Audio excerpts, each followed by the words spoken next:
अखिल भुवन जन्मस्तेव भंगादिलीले विनत विविध भूतौराग रक्षैकतीर्थे श्रुतिरति वितीप्ते ब्रह्मणे श्रीनिवासे भवतु मम परस्मिन् श्रीमुखी भक्तिरूपा ताराचर्य वसस्कृताम् उपनिषद्विद्याद्यमत्योत्सृताम् संसाराग्नि विदीवन व्यपगत प्राणात्य संजीविनी पूर्वाचार्य सुरक्षिताम् भगवतीम् भ्यागात दूरस्थिताम् स्थानीतान्तु निजाक्षरैः सुमनसः बहुमा पिबन्तन्तरम्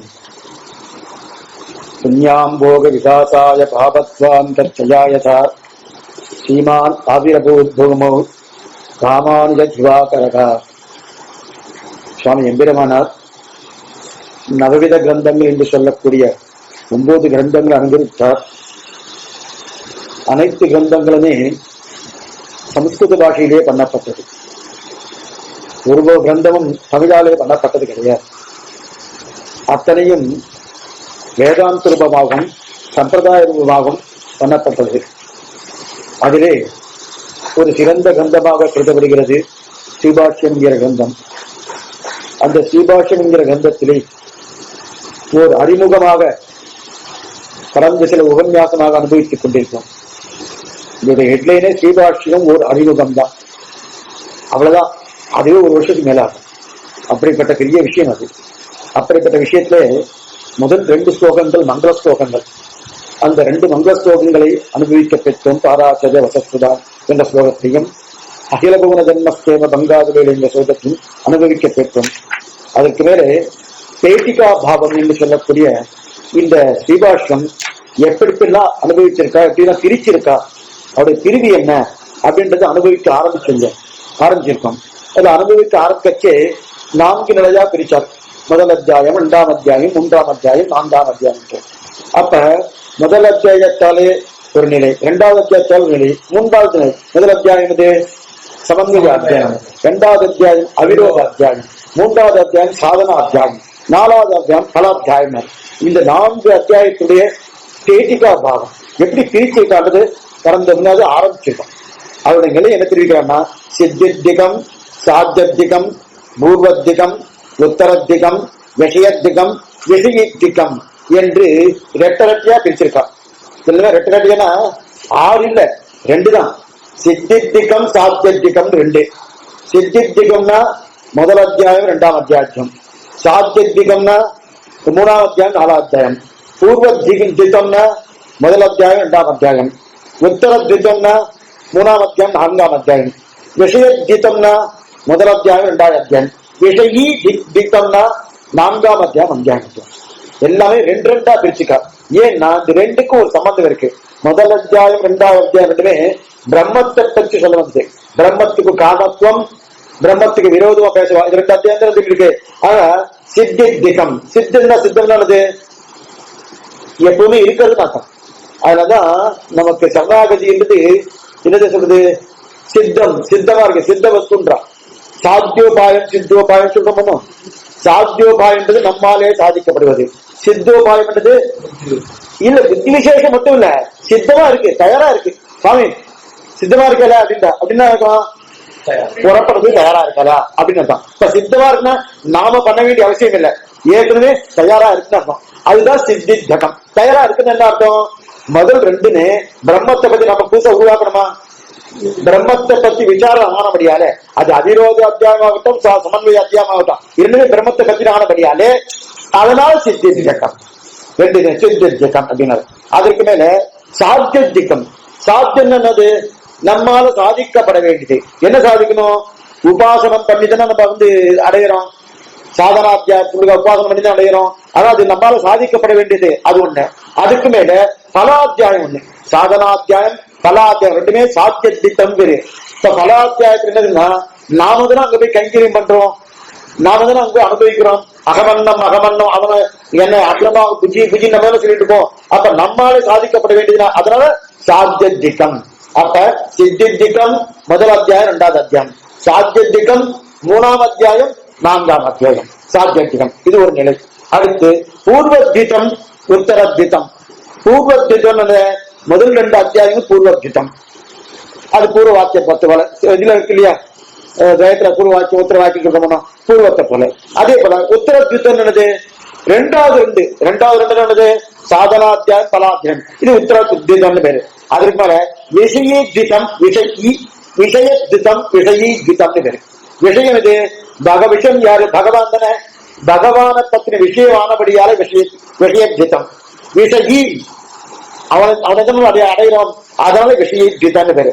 ஆஹா விஷயத்விதம் அதாவது என்னதுன்னா விஷயத்விதம்னா என்னது, விஷயம் என்னன்னா விஷயத்விதம் விஷயத்விதம் அதாவது முதல் 2 அத்தியாயத்தாலே அதாவது விஷயத்விதம் பிரம்மன் தான் விஷயம், அந்த விஷயத்தை பற்றி சொன்னது விஷயத்விதம் சொல்லுது. அடுத்து விஷயத்தை பற்றி விஷயம்தான் ஞானம், அந்த விஷயத்தை பேசி மேல மேல ஞானத்தை வளர்க்கிறோமோ அதனால விஷயம் பிரம்மம் விஷயி, அந்த பிரம்மத்தை பற்றின ஞானத்தை வளர்க்கிறோமோ அது விஷயி. சரீரம் சரீரி சொல்ல முடியாது, சரீரம் பேரு சரீரம். அது போல இப்ப விஷயி என்ன விஷயம்னா பிரம்மத்தை பற்றின உபாசனம் மீது பிரம்மத்தை குறித்து வித்துதானம் பெறணும். ஆக 3வது அத்தியாயம் விஷயி, அதே போல 4வது அத்தியாயம் விஷயி. அப்ப 2மே 3வது அத்தியாயம் சாதனாத்தியாயம், 4வது அத்தியாயம் பலாத்தியாயம், 2மே விஷயி திடம். கைங்கரியம் பரபிரம்மத்தை குறித்ததுல பரம் வேற யாரை குறித்தா இல்லையே, பரபிரம்ம குறித்து கைங்கரியம் ஆனபடியாலே அதுவும் பிரம்மத்தை குறித்த அளவு விஷயி திட்டம். அப்ப பிரம்மத்தை உபாசனம் 3, 4 விஷயி திட்டம். அப்ப பிரம்மமே 1, 2 அத்தியாயங்கள் இது விஷய திட்டம். ஆக பிரம்மத்தை பற்றி பேசினது விஷயத்விதம், பிரம்மத்தை பற்றின செயல்களை பற்றி பேசினது விஷயீத்விதம். இதெல்லாம் ஏன் சொல்லிட்டுங்கன்னா இதை ஞாபகம் வச்சுட்டா பின்னாடி இருக்குன்னு போக முடியும். அந்த வாசம் இந்த விஷயத்தை மட்டும் சொல்லுவேன். ஓ விஷயத்விதம்னா என்ன சுவாமி எந்த அத்தியாயம் அப்ப நம்ம பாதம் இருந்தா அது ஒரு 10 நிமிஷம் இருக்கும்.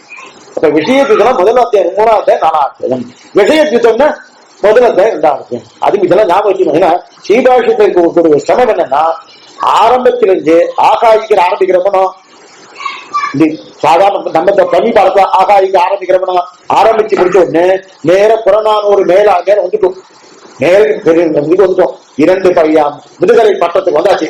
அப்ப வந்ததுக்கு அப்புறம் ஆகாய்க்கு இருக்கிறது ஞாபகம் அவசியம் இல்லை, ஆனா ஸ்ரீபாஷ்யத்துக்கு ஞாபகம் புரியாதா, இது ஞாபகத்தை தான் அங்க ஒன்று சேர்க்கும். இது சொல்ல வந்தனா அப்ப பூர்வத்விதம் உத்தரத்விதம் சித்தத்விதம் சாத்தியத்விதம் விஷயத்விதம் விஷயீத்விதம், இந்த 6 நிலைகள்.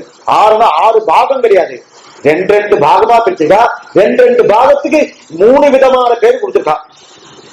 முதல் 2 அத்தியாயத்துக்கு பூர்வத்விதம்னு பேரு, இன்னொரு பேரு சித்தத்விதம்னு பேரு, இன்னொரு பேரு விஷயத்விதம்னு பேரு. முதல் 2 அத்தியாயத்துக்கு. 2வது 2 அத்தியாயத்துக்கு அதாவது 3, 4வது அத்தியாயத்துக்கு உத்தரத்விதம்னு, அதற்கு மேற்கொண்டு சாத்தியத்விதம் என்றும், அதற்கு மேற்கொண்டு விஷயீத்விதம். புரியுதா? 3 நாளைக்கு விஷயத்விதம்னு பேரு. இதுல எது வேணா வரலாம். ஏன்னா அந்த இடத்துல பூர்வாச்சாரி என்ன வாக்கியத்தை எடுக்கிறாரோ அதை அப்படியே போட்டுவோம், நான் மாற்றவே மாட்டோம். வியாக்கியாதா என்ன கொடுத்திருக்காரோ அந்த வாக்கியத்தை தான் உபஜாதாரம் சொல்லுவா. மாத்தினா என்னன்னா சிறு வேறுபாடுகள் வரும், அதான் மாத்த மாட்டா. அந்த இடத்துல அந்த அர்த்தம் அதை எடுத்து சொல்றேன், எதுக்கு சொல்றேன் உங்களுக்கு எதுக்காக ஜாகிரதை படுத்துறீங்கன்னா கொஞ்சம் ஞாபகம் வச்சிருந்தா நல்லது, அதுக்குதான் சொல்லிருக்கேன். அப்ப 2 4 அத்தியாயம் பிரிக்கலாம். இப்ப 4 அத்தியாயத்துக்குள்ளே நிறைய பிரிவு இருக்கு. 4 அத்தியாயம் பார்த்துட்டோம்னா ஏற்கனவே பார்த்திருக்கோம், அது ரொம்ப சுருக்கமா பார்த்திருக்கோம்.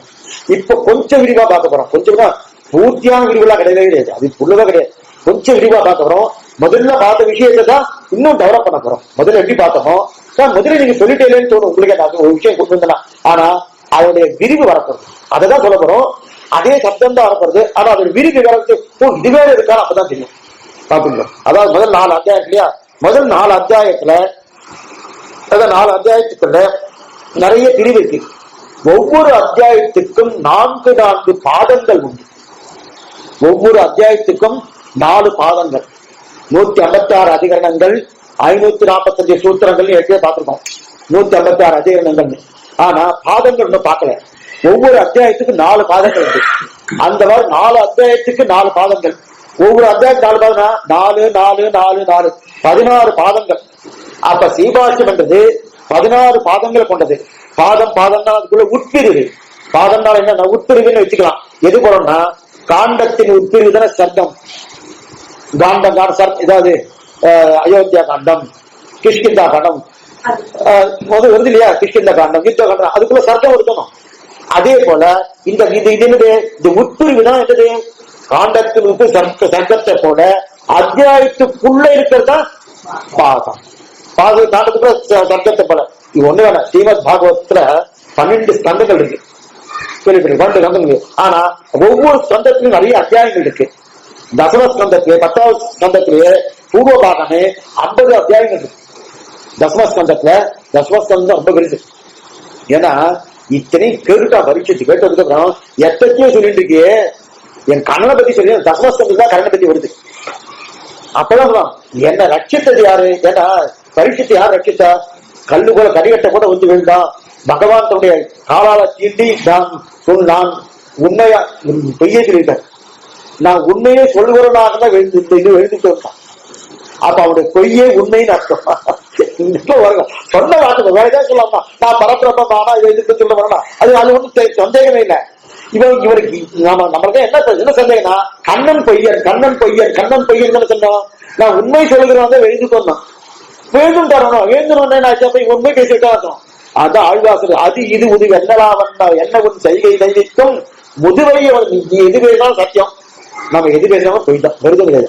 அவன் பொய்யே பேசினாலும் அது சத்தியம் தான், நம்ம மெய்யே பேசினாலும் அது பொய்யோடு தான் பேசியிருக்கு. இது சொல்ல வந்தேன்னா, அப்ப தசமஸ்கந்தத்துல கடைசி இதுல என்ன தெரிவிக்கிறான்னா, துருவாகவே 50 அத்தியாயம் இருக்கு, அதுக்கு மேல 30 அத்தியாயங்கள் வருது உத்தரபாகத்துல. எதுக்கு சொல்ல வந்தேன்னா, அப்ப இதெல்லாம் பிரிவு ஏற்படுத்த காண்டத்துக்கு சர்க்கத்தை போல.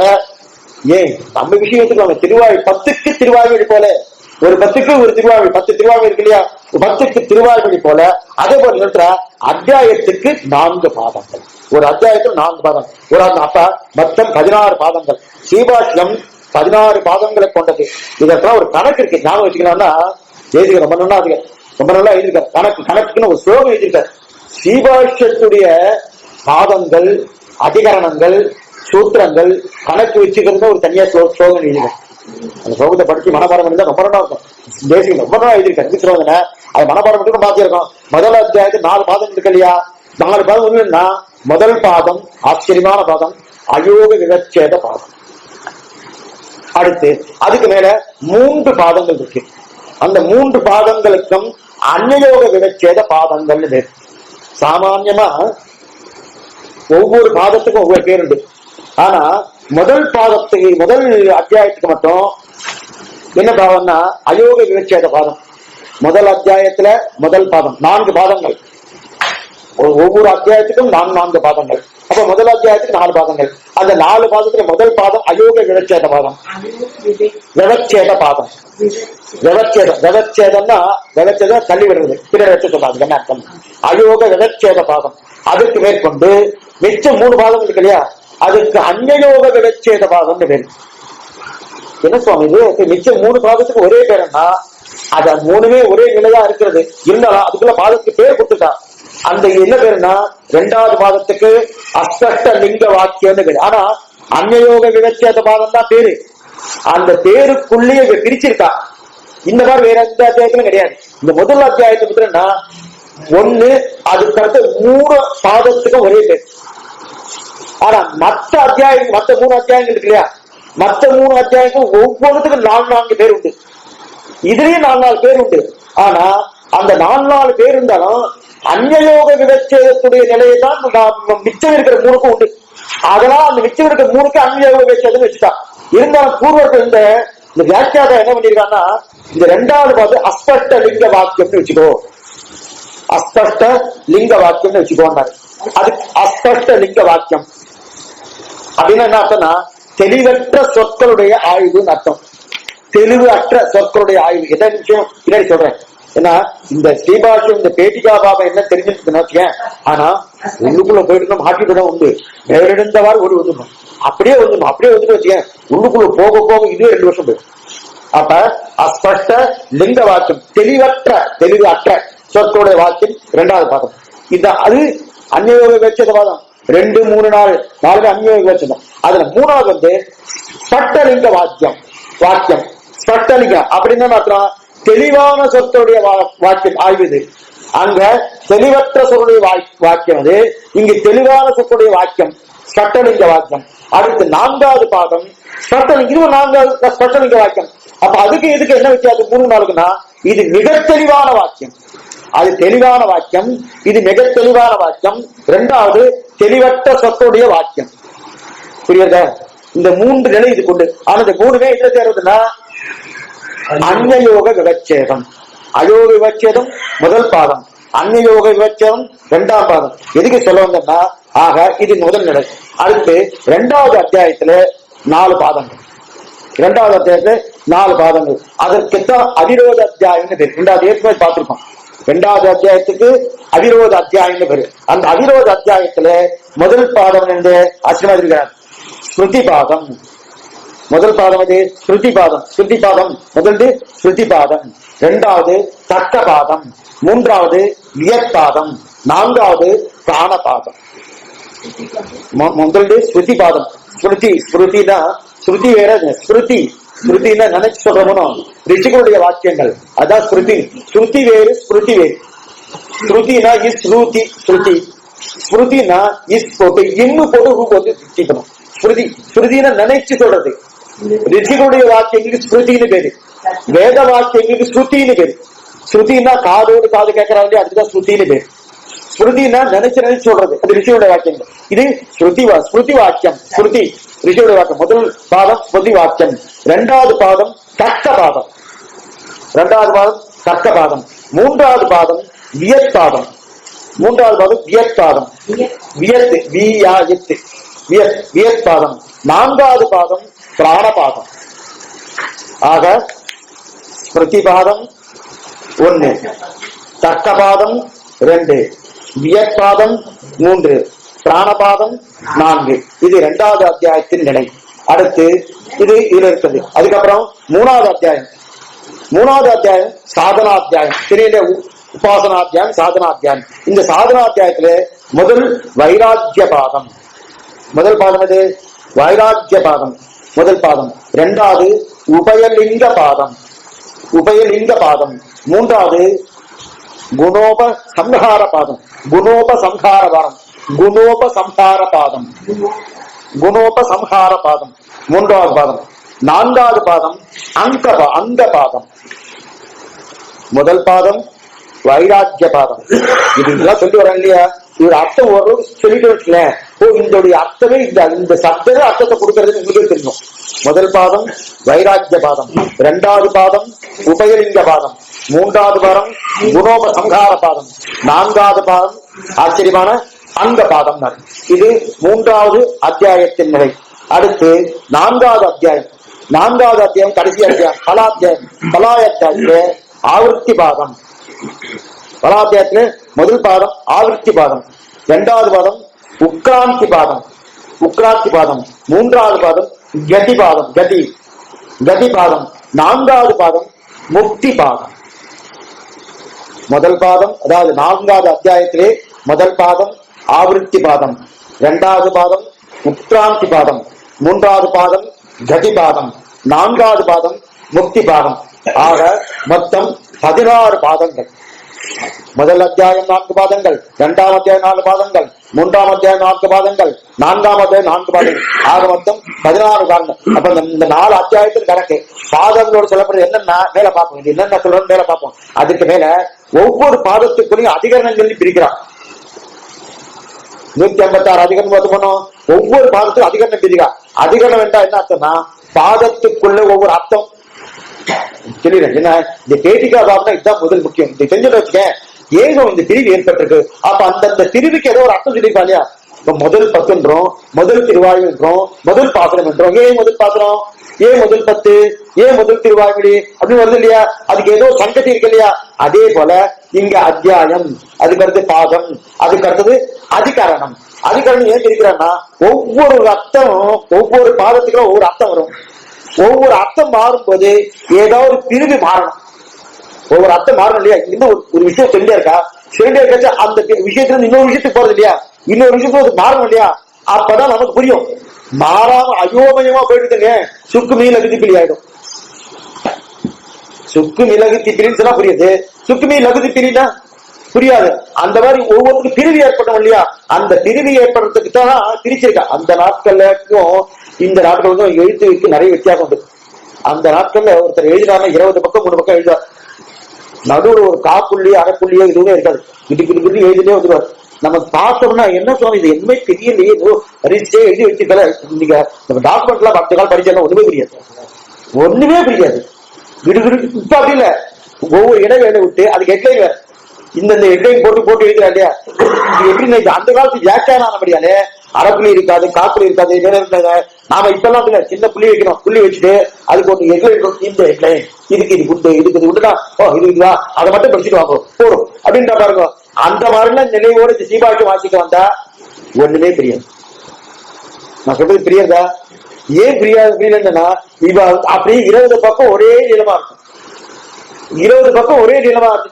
20 பக்கம் ஒரே நீளமா இருக்கச்சு இந்த மாதிரி பிரிக்கச்சியே நமக்கு இத்தனை கஷ்டம் இருக்கு. நானும் பிரிக்கவே இல்லைன்னா இந்த வேதங்கள் பிரிக்கத்தோட விக்கியதை சாம அதர்வன பிரிக்கத்தினுடைய இப்படிதான் இருந்துதான். எல்லாருக்கும் சேதா யுகத்துல இப்படிதான் இருந்தது, கிட்ட யுகத்துல இப்படிதான் இருந்தது, துவாபர யுகத்தை தான் வேத பகவானாலே பிரிக்கப்பட்டது. அதுக்கு முன்னாடி இதே நிலையில தான் இருக்கு. ஏதாவது ஒண்ணு பாக்கணும்னு வச்சு ஒண்ணு வேண்டாம், 4000 திவ்ய பிரபந்தத்தை கிட்டத்தட்ட 24 கிரந்தங்கள் இருக்கு. திருப்பல்லாண்டு, திருப்பள்ளி, திருப்பாவை, அமநாதிகிராம், திருவாய்மொழி, திருவருத்தம் எத்தனை இருக்கு, எல்லாத்தையும் ஒன்னா சேர்த்தாச்சு, கூட்டு சேர்த்தாச்சு. சேர்த்துட்டு சுவாமி இந்த திருவாய்மொழி இந்த பாட்டு எங்க இருக்கு அப்படின்னு தேடுதுன்னா, திருவாய்மொழி தனியா ஒரு நிலை இருந்து அது இத்தனாம் 10 இத்தனாம் திருவாய்மொழி இத்தனாம் பாசுரம் இருந்தா உடனே அது பார்த்து அப்பவே கஷ்டம் எடுக்கிறதுக்கு. அது என்ன சொன்ன 4வது தேடி பாருங்கன்னா எங்க தேடுறது, எப்படி தேடுறது, முடியாது இல்லையா.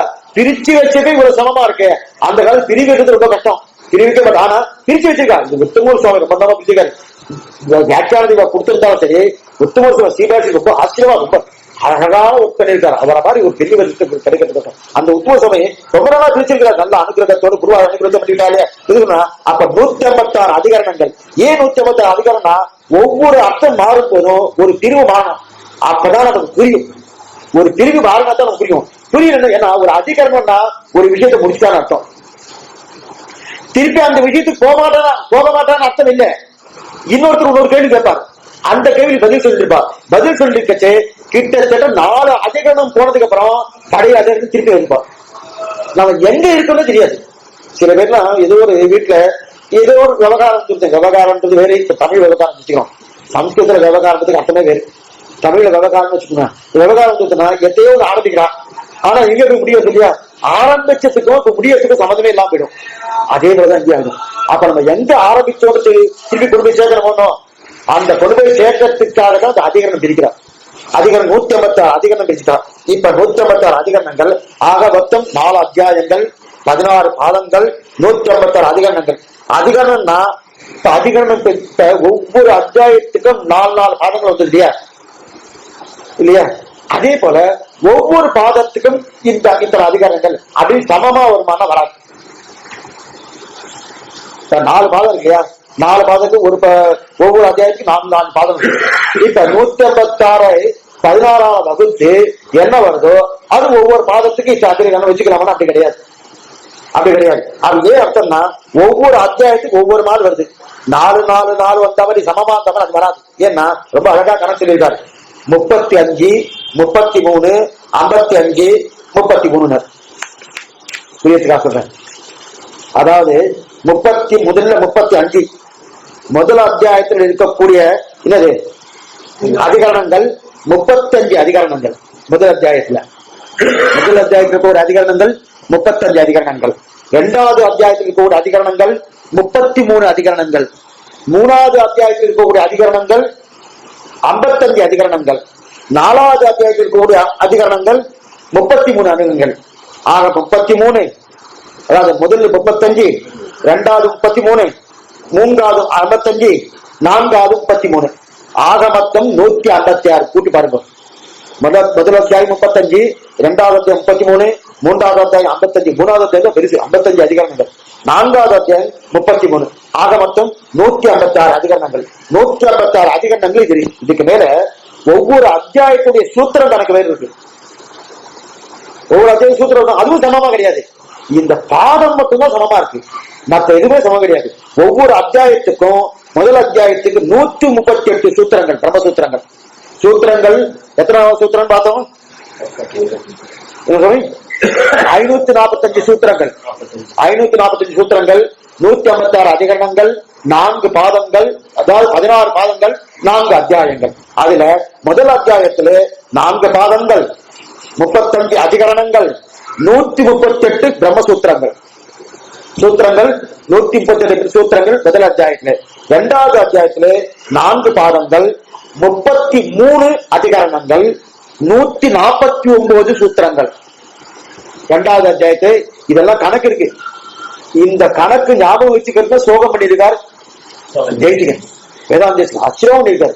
அச்சிகரண சாராவளிகள் ஆச்சரியமான ஒரு கிரந்தம். அந்த கிரந்தத்துல இவரு அது பூர்ணமா அப்படி நமக்கெல்லாம் சமமே இல்லாம எத்தனை பிரிவா நமக்கு கொடுக்கணும் அத்தனையும் கொடுத்துருக்காங்க. ஆமா அதெல்லாம் கணிச்சிக்கிறது அவ பண்ணா பண்ணி போட்டுமே விட்டுறோம் இல்லையா? இப்ப 2வது அத்தியாயத்தாலே 149 சூத்திரங்கள். அடுத்து 3வது அத்தியாயம் 4 பாதங்கள், 55 அதிகரணங்கள், 182 சூத்திரங்கள்.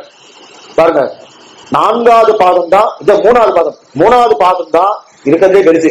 ஏன்னா அதிகரணம் 55, சூத்திரங்கள் 182 சூத்திரங்கள். பாதம் 4 தான், அது பாதத்துல மாறுபாடே கிடையாது. 55 அதிகரணங்கள், 182 சூத்திரங்கள். அடுத்து 4வது அத்தியாயத்திலே 4 பாதங்கள், 33 அதிகரணங்கள், 76 சூத்திரங்கள். இருக்கிறதே குறைச்சலான சூத்திரம் எதுன்னா 4வது அத்தியாயம் தான், 76 சூத்திரங்கள். அதனால மொத்தம் 545 சூத்திரங்கள். இந்த சூத்திரங்களுக்கு 540 தேசிக அழகாவது சரி சரி இந்த ஞாபகம் வச்சுக்கத ஒரு விஷயம் சொல்லிட்டார். சௌத்ரி சங்கியா சுபாஷின்னு ஒரு இந்த வார்த்தையை ஞாபகம் வச்சுதான் உங்களுக்கு சூத்திரம் ஞாபகம் வந்துடும். சௌத்ரி சங்கியா சுபாஷினர். சுபாஷினா அப்படின்னா என்ன அர்த்தம்னா, சுபாஷின்னா 5 4 5 அர்த்தம். சுபாஷி சுபாஷின்னா 5 4 5 அர்த்தம். சுபாஷி சுபாஷிக்கு 5 4 5க்கு 540 என்ன சம்பந்தம்னா தோணும்.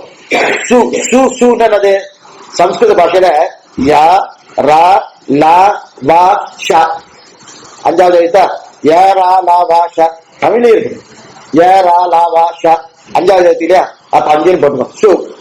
சுபாஷிக்கு சாதன சா 5 போட்டுக்கோம். சுபா பாவன பா பா பா பா பா பா பா பா 4 வந்துட்டா அப்ப 4 எடுத்து போட்டுருக்கோம். மறுபடியும் சுபாஷி மறுபடியும் அந்த சா வருது 5 எடுத்து போட்டுக்கோம். அப்ப 5 4 5 545. இது அப்படியே எழுதக்கூடாது, தலைகீழா எழுதணும். ஆனா தலைகீழா எழுந்தாலும் 545 தான் வரும். நீங்க புரியுறது? இது இதோட வைக்கல. சுபாஷி என்ற சப்தத்தை இப்படியே வச்சுக்காங்க, தலைகீழா போட்டுருக்கோம். தலைகீழா போட்டோம்னு செய்தாங்க. 5 பா 4 அடுத்து 5 சுபாஷி 5 4 5 545 சூத்திரங்கள் அப்படிங்கிற. இது விசிஷ்டாத்வைதத்தின்படி 545 சூத்திரம். இது என்ன புதுசா கணக்கு சொல்றேன் நீங்க? அப்ப ஒவ்வொன்றுக்கும் மாறுமா சூத்திரம்னா மாறுறது. எப்படி மாறுறதுன்னா சூத்திரத்துடைய எண்ணிக்கையை வச்சு அவ சம்பிரதாயம் என்னன்னு தெரிஞ்சுக்கலாம். ரொம்ப ஆச்சரியமா புதுவை எடுத்திருக்காரு. ரொம்ப நல்லா இருக்கும், ரசிக்கிற மாதிரி இருக்கும். சூத்திரத்துடைய எண்ணிக்கை இருக்கு இல்லையா, அதை வச்சுட்டு இதான் இவாவோட சம்பிரதாயம் பட்டிருக்கு, இதான் இவாவோட சம்பிரதாயம் பட்டிருக்கு, இதான் இவாவோட சம்பிரதாயம் பற்றி தெரிஞ்சுக்கலாம். இப்ப 3 இது இருக்கு இல்லையா? அத்வைத்தம், துவைத்தம், விசிஷ்டாத்வைத்தம் 3 இருக்கு இல்லையா? விசிஷ்டாத்வைதத்தின்படி சூத்திரங்கள் எத்தனை? 545. அத்வைதத்தின்படி சூத்திரங்கள் எத்தனை தெரியுமா? 555 அத்வைதத்தின்படி. அதே போல துவைதத்தின்படி சூத்திரம் எத்தனை இருக்குமா? 534. துவைதத்தின்படி குறைச்சல், அதை விட கொஞ்சம் அதிகம் விசிஷ்டாத்வைதம், அதை விட கொஞ்சம் அதிகம் அத்வைத்தம். அத்வைதத்தின்படி 555, விசிஷ்டாத்வைதத்தின்படி 545, துவைதத்தின்படி 535. அவரவர்கள் கொள்ளுக்கு தகுந்த பால் சூத்திர கணக்கு. ஏன்னா நல்லா ஞாபகம் வச்சுக்கோ, அத்வைத்தம் வந்து என்ன சொல்லியிருக்கு? ஒன்னே ஒண்ணுதான் சத்தியம், மற்றவெல்லாம் போய் தானே. இது வேதாந்திமா ஜெகத் சத்தியம் ஜெகத் மித்யா ஜீவோ ஜன்மைவ நாபரகா. இது வேதாந்த திவ்யபகா அத்தனை சொல்லியிருக்கார். எல்லாமே போய் பிரம்ம ஒன்னே சத்தியம் சொல்லியிருக்கா இல்லையா? அப்ப 2வது எண்ணிக்கையே தெரியாது இல்லையா? 2வது எண்ணிக்கை தெரிஞ்சாதான் ஆதிசங்கர் புஷ்பத்தை எடுக்கச்சு புஷ்பம் எடுத்து போட்டாரு, ஏகம்னு எடுத்து போட்டார் கூடையில. 2வது புஷ்பம் எடுக்கச்சு தோசை எடுக்கணும் இல்லையா? தோசை ஏகம். 3வது புஷ்பம் எடுக்கச்சு தீன்னு எடுக்கணும் இல்லையா? திரீன்னு எடுக்கணும்னு எடுக்கல. நான்காவது இருக்கச்சு சதுர்த்தின்னு எடுக்கணுமோ எடுக்கல. மூணாவது புஷ்பம் எடுக்கச்சு ஏகம் சொல்றாரு, ஒன்னாவது புஷ்பம் எடுக்கச்சு ஏகம் சொல்றாரு. தாயார் கேட்கிற என்ன கவுந்தா, என்ன எண்ணிக்கையே தெரியாதா, இந்த சதுர்த்தி தான் தெரியலையா கேட்டா. அப்ப தெரியும் எனக்கு ஒண்ணுக்கு மேல எண்ணிக்கை எனக்கு வரல, இது ஒண்ணுதான் தெரியும் சொன்னீங்க ஆரம்பத்திலே. அப்ப அவருடைய கொள்கைப்படி என்ன, பிரம்ம ஒன்றே சத்தியம், மற்ற அத்தனையும் மித்யா பொய்னா இல்லையா. அதனால மற்ற அத்தனையும் பொய்யானபடியாலே அப்ப எண்ணிக்கையே தெரியாத மத்த எல்லாம் பொய்யானபடியால 5 5 5 3 ஒண்ணு தானே, 3 ஒரே எண்ணிக்கையா இருக்கு இல்லையா. அப்ப ஒண்ணுதான் உண்டு, மற்ற அத்தனையும் பொய்ன்னு தெரியும் இல்லையா. இவர் கணக்கு பிரகாரம் 5 5. அப்ப துவைதத்தை பொறுத்தவரை எல்லாமே வேறு. துவைதம் இருக்கு இல்லையா, மாத்வாதோடைய மதம் துவைத்தம் 534 தானே, எல்லாமே வேறு. எப்படி வேறுன்னா எதை வேணாலும் எதிர்பார்க்காது. அதனால 534 5 வேறு, 3 வேறு, 4 வேறு. புரியுதா? அப்ப வெவ்வேறு ஆனபடியாலே இது வேறு வேறு எடுத்து. இப்ப நம்ம சம்பிரதாயம்னா அத்வைத்தம் இருக்கு, துவைத்தமும் இருக்கு. நமது விசிஷ்ட அத்வைத்தம் இல்லையா. விசிஷ்ட அத்வைத்தம் நிறைய எடுத்துக்கிறோம், ஒண்ணுன்னு சொல்றோம், நிறைய சொல்றோம். இப்ப ஒண்ணுன்னு சொல்லக்கூடிய எண்ணிக்கை ஒண்ணு இருக்கணும், ஒன்னை காட்டும் வேறுபட்டதுன்ற ஒரு எண்ணிக்கை ஒண்ணு இருக்கணும். அதனால ஒண்ணும் சொல்லக்கூடிய எண்ணிக்கை என்னது 2 5 வந்திருக்கு, அதனால 1. ஆனா நிறைய சொல்ல ஒண்ணு இல்ல, நிறைய சொல்லக்கூடிய எண்ணிக்கை ஒன்னை காட்டும் வேறுபட்டது 4 இருக்கா, 545. இது விஜயித்த அத்வைத்தம். புரியுதா? இந்த சூத்திரத்துடைய எண்ணிக்கையை பார்த்தாலே விஷயம் புரிஞ்சுலாங்க நம்ம பூர்வாத்திரிக்கா. அப்ப என்ன தெரியுதுன்னா, அப்ப ஏன் பாரத தேசத்துல இருக்கு, தேசத்துல எத்தனையோ மாகாணம் இருக்கு இல்லையா. அப்ப மாகாணம் பிரிச்சு பார்த்தா தனிதான், ஒவ்வொரு நிறைய இருக்கு, தேசத்துல நிறைய தேசம் இருக்குன்னு அர்த்தம். எல்லாத்தையும் சேர்த்து இந்தியாவும் இருக்கிறா, பாரத தேசம் எடுத்துக்கணும் ஒண்ணுதானே. அது பிரிச்சு பார்த்தா கை இருக்கு, கால் இருக்கு, கண்ணு இருக்கு, போக்கு தனித்தனியா பார்த்தா தனிதான். அப்படியே மொத்தமா ஒரே உருவம் அப்படி எடுத்துட்டா, இந்த உடல் எடுத்துட்டா தனியா பிரிக்க முடியுமா? முடியாது. அது கண் வேறு, காது வேறு, மூக்கு வேறு பார்த்தா பிரிக்க முடியாது இல்லையா, பிரிக்க முடியாது. அதான் 540 சுத்தமாக. அதே போலதான் அப்ப நிறைய மாநிலம் இருக்கு. அதே போல பிரம்மமே என்று பார்த்தா ஒன்றுதான். ஆனா அந்த பிரம்மமே கணக்கில் அடங்காத சேதனமும் அச்சேதனமும் இரண்டும் கூடி இருக்கு இல்லையா. கூடி இருக்கிறதோட பார்த்தா நிறைய என்ன சேர்ந்துதான் இருக்கு. விசிஷ்டாத்வைதத்தின்படி கூடின பிரம்மத்துக்கு 2வது இல்லை, எங்க பார்த்திருக்கோம். பிரம்மத்துக்கே 2வது இல்லை அத்வைத்தம், கூடின பிரம்மத்துக்கு 2வது இல்லை அப்படின்னது சேதனம் அச்சேதனம் இரண்டும் சேர்த்திருக்கக்கூடிய பிரம்மத்திற்கு 2வது இல்லைன்னா. ஆக ஒன்றாக இருக்கும் போதே நிறைய இருக்குன்னு சொல்லலாம், நிறைய இருக்கும் போதே ஒன்றா இருக்குன்னு சொல்லலாம். சொல்லாம இல்லையா. இப்ப நிறைய இருக்கு, ஒண்ணு தானே. கோட்டு நிறைய பேர் இருக்கா, திருவேக்கி கோட்டி அவ்வளவு கோட்டி இருக்கு. சிவிகுண்ட கிண்டேகாசி மனவாளன் சாத்வர கோட்டி, அத்தனை கோட்டி சாமி, கோட்டி என்ன சொல்லி ஒண்ணுன்னு சொல்லிருக்க, கோட்டு ஒண்ணு சொல்லிக்கிறேன். ஆமா, அத்தனை பேர் யாரு? மனவாளனுடைய திருவி சம்பந்தி தானே அப்படின்னு பார்த்தா ஒண்ணு தானே. அதே இவர் சேஷாத்ரி ஐயார், இவர் விஸ்வாமி ஐயார், இவர் ராமசாமி ஐயார், இவர் வெங்கடேஷன் அப்படின்னு தனித்தனியா பேச பிரிவு ஏற்படுறது இல்லையா. அப்ப ஒன்னொன்று கட்சியே பிரிவுகள் ஏற்படுது, பிரிவுன்னு இல்லாம இருக்கச்சே ஒண்ணுன்னு வருது இல்லையா. அதைத்தான் பிரிவுகள். அப்ப இதுதான் விசிஷ்டாத்வைதம். ஆக ஒண்ணுன்னு சொல்வதற்கு முன்றால 545 2 எண்ணிக்கை ஒன்றாக வைத்தார். அதனால 5 5 என்று 2 இருக்குது. ஆக 2 ஒன்றாக போய்விட்டு எப்படி இருக்கணும். நாங்க ஒத்துக்கல அத்வைத்தபடி, இருந்தாலும் அத்வைத்து வேறு எங்களுக்கு வேறு தான் கூட 4 வச்சுட்டாங்க. அப்ப 545. அப்ப இதைத்தான் தெரிவிக்கிறார், எல்லாம் புரிய வைக்கிறதுக்காக சொன்னார். அதனால நடுவில் 4 சேர்த்தார். ஆக 545 என்றால் 5ம் 4ம் பார்த்தால் வெவ்வேறு தானே. ஆனா அத்வைத்தபடி 5 5 5 3மே ஒண்ணு. இப்ப பிரம்ம ஒண்ணுதான், மற்ற எதுவுமே கிடையாது. அப்ப ஒண்ணுதானே எடுத்துக்கா. ஆனா அங்க ஒண்ணு. அதே துவைத்தத்தின்படி 5 3 4 அது எல்லாமே வெவ்வேறு, எல்லாமே வெவ்வேறானபடியால 5ம் சேராது, 3ம் சேராது, 4ம் சேராது.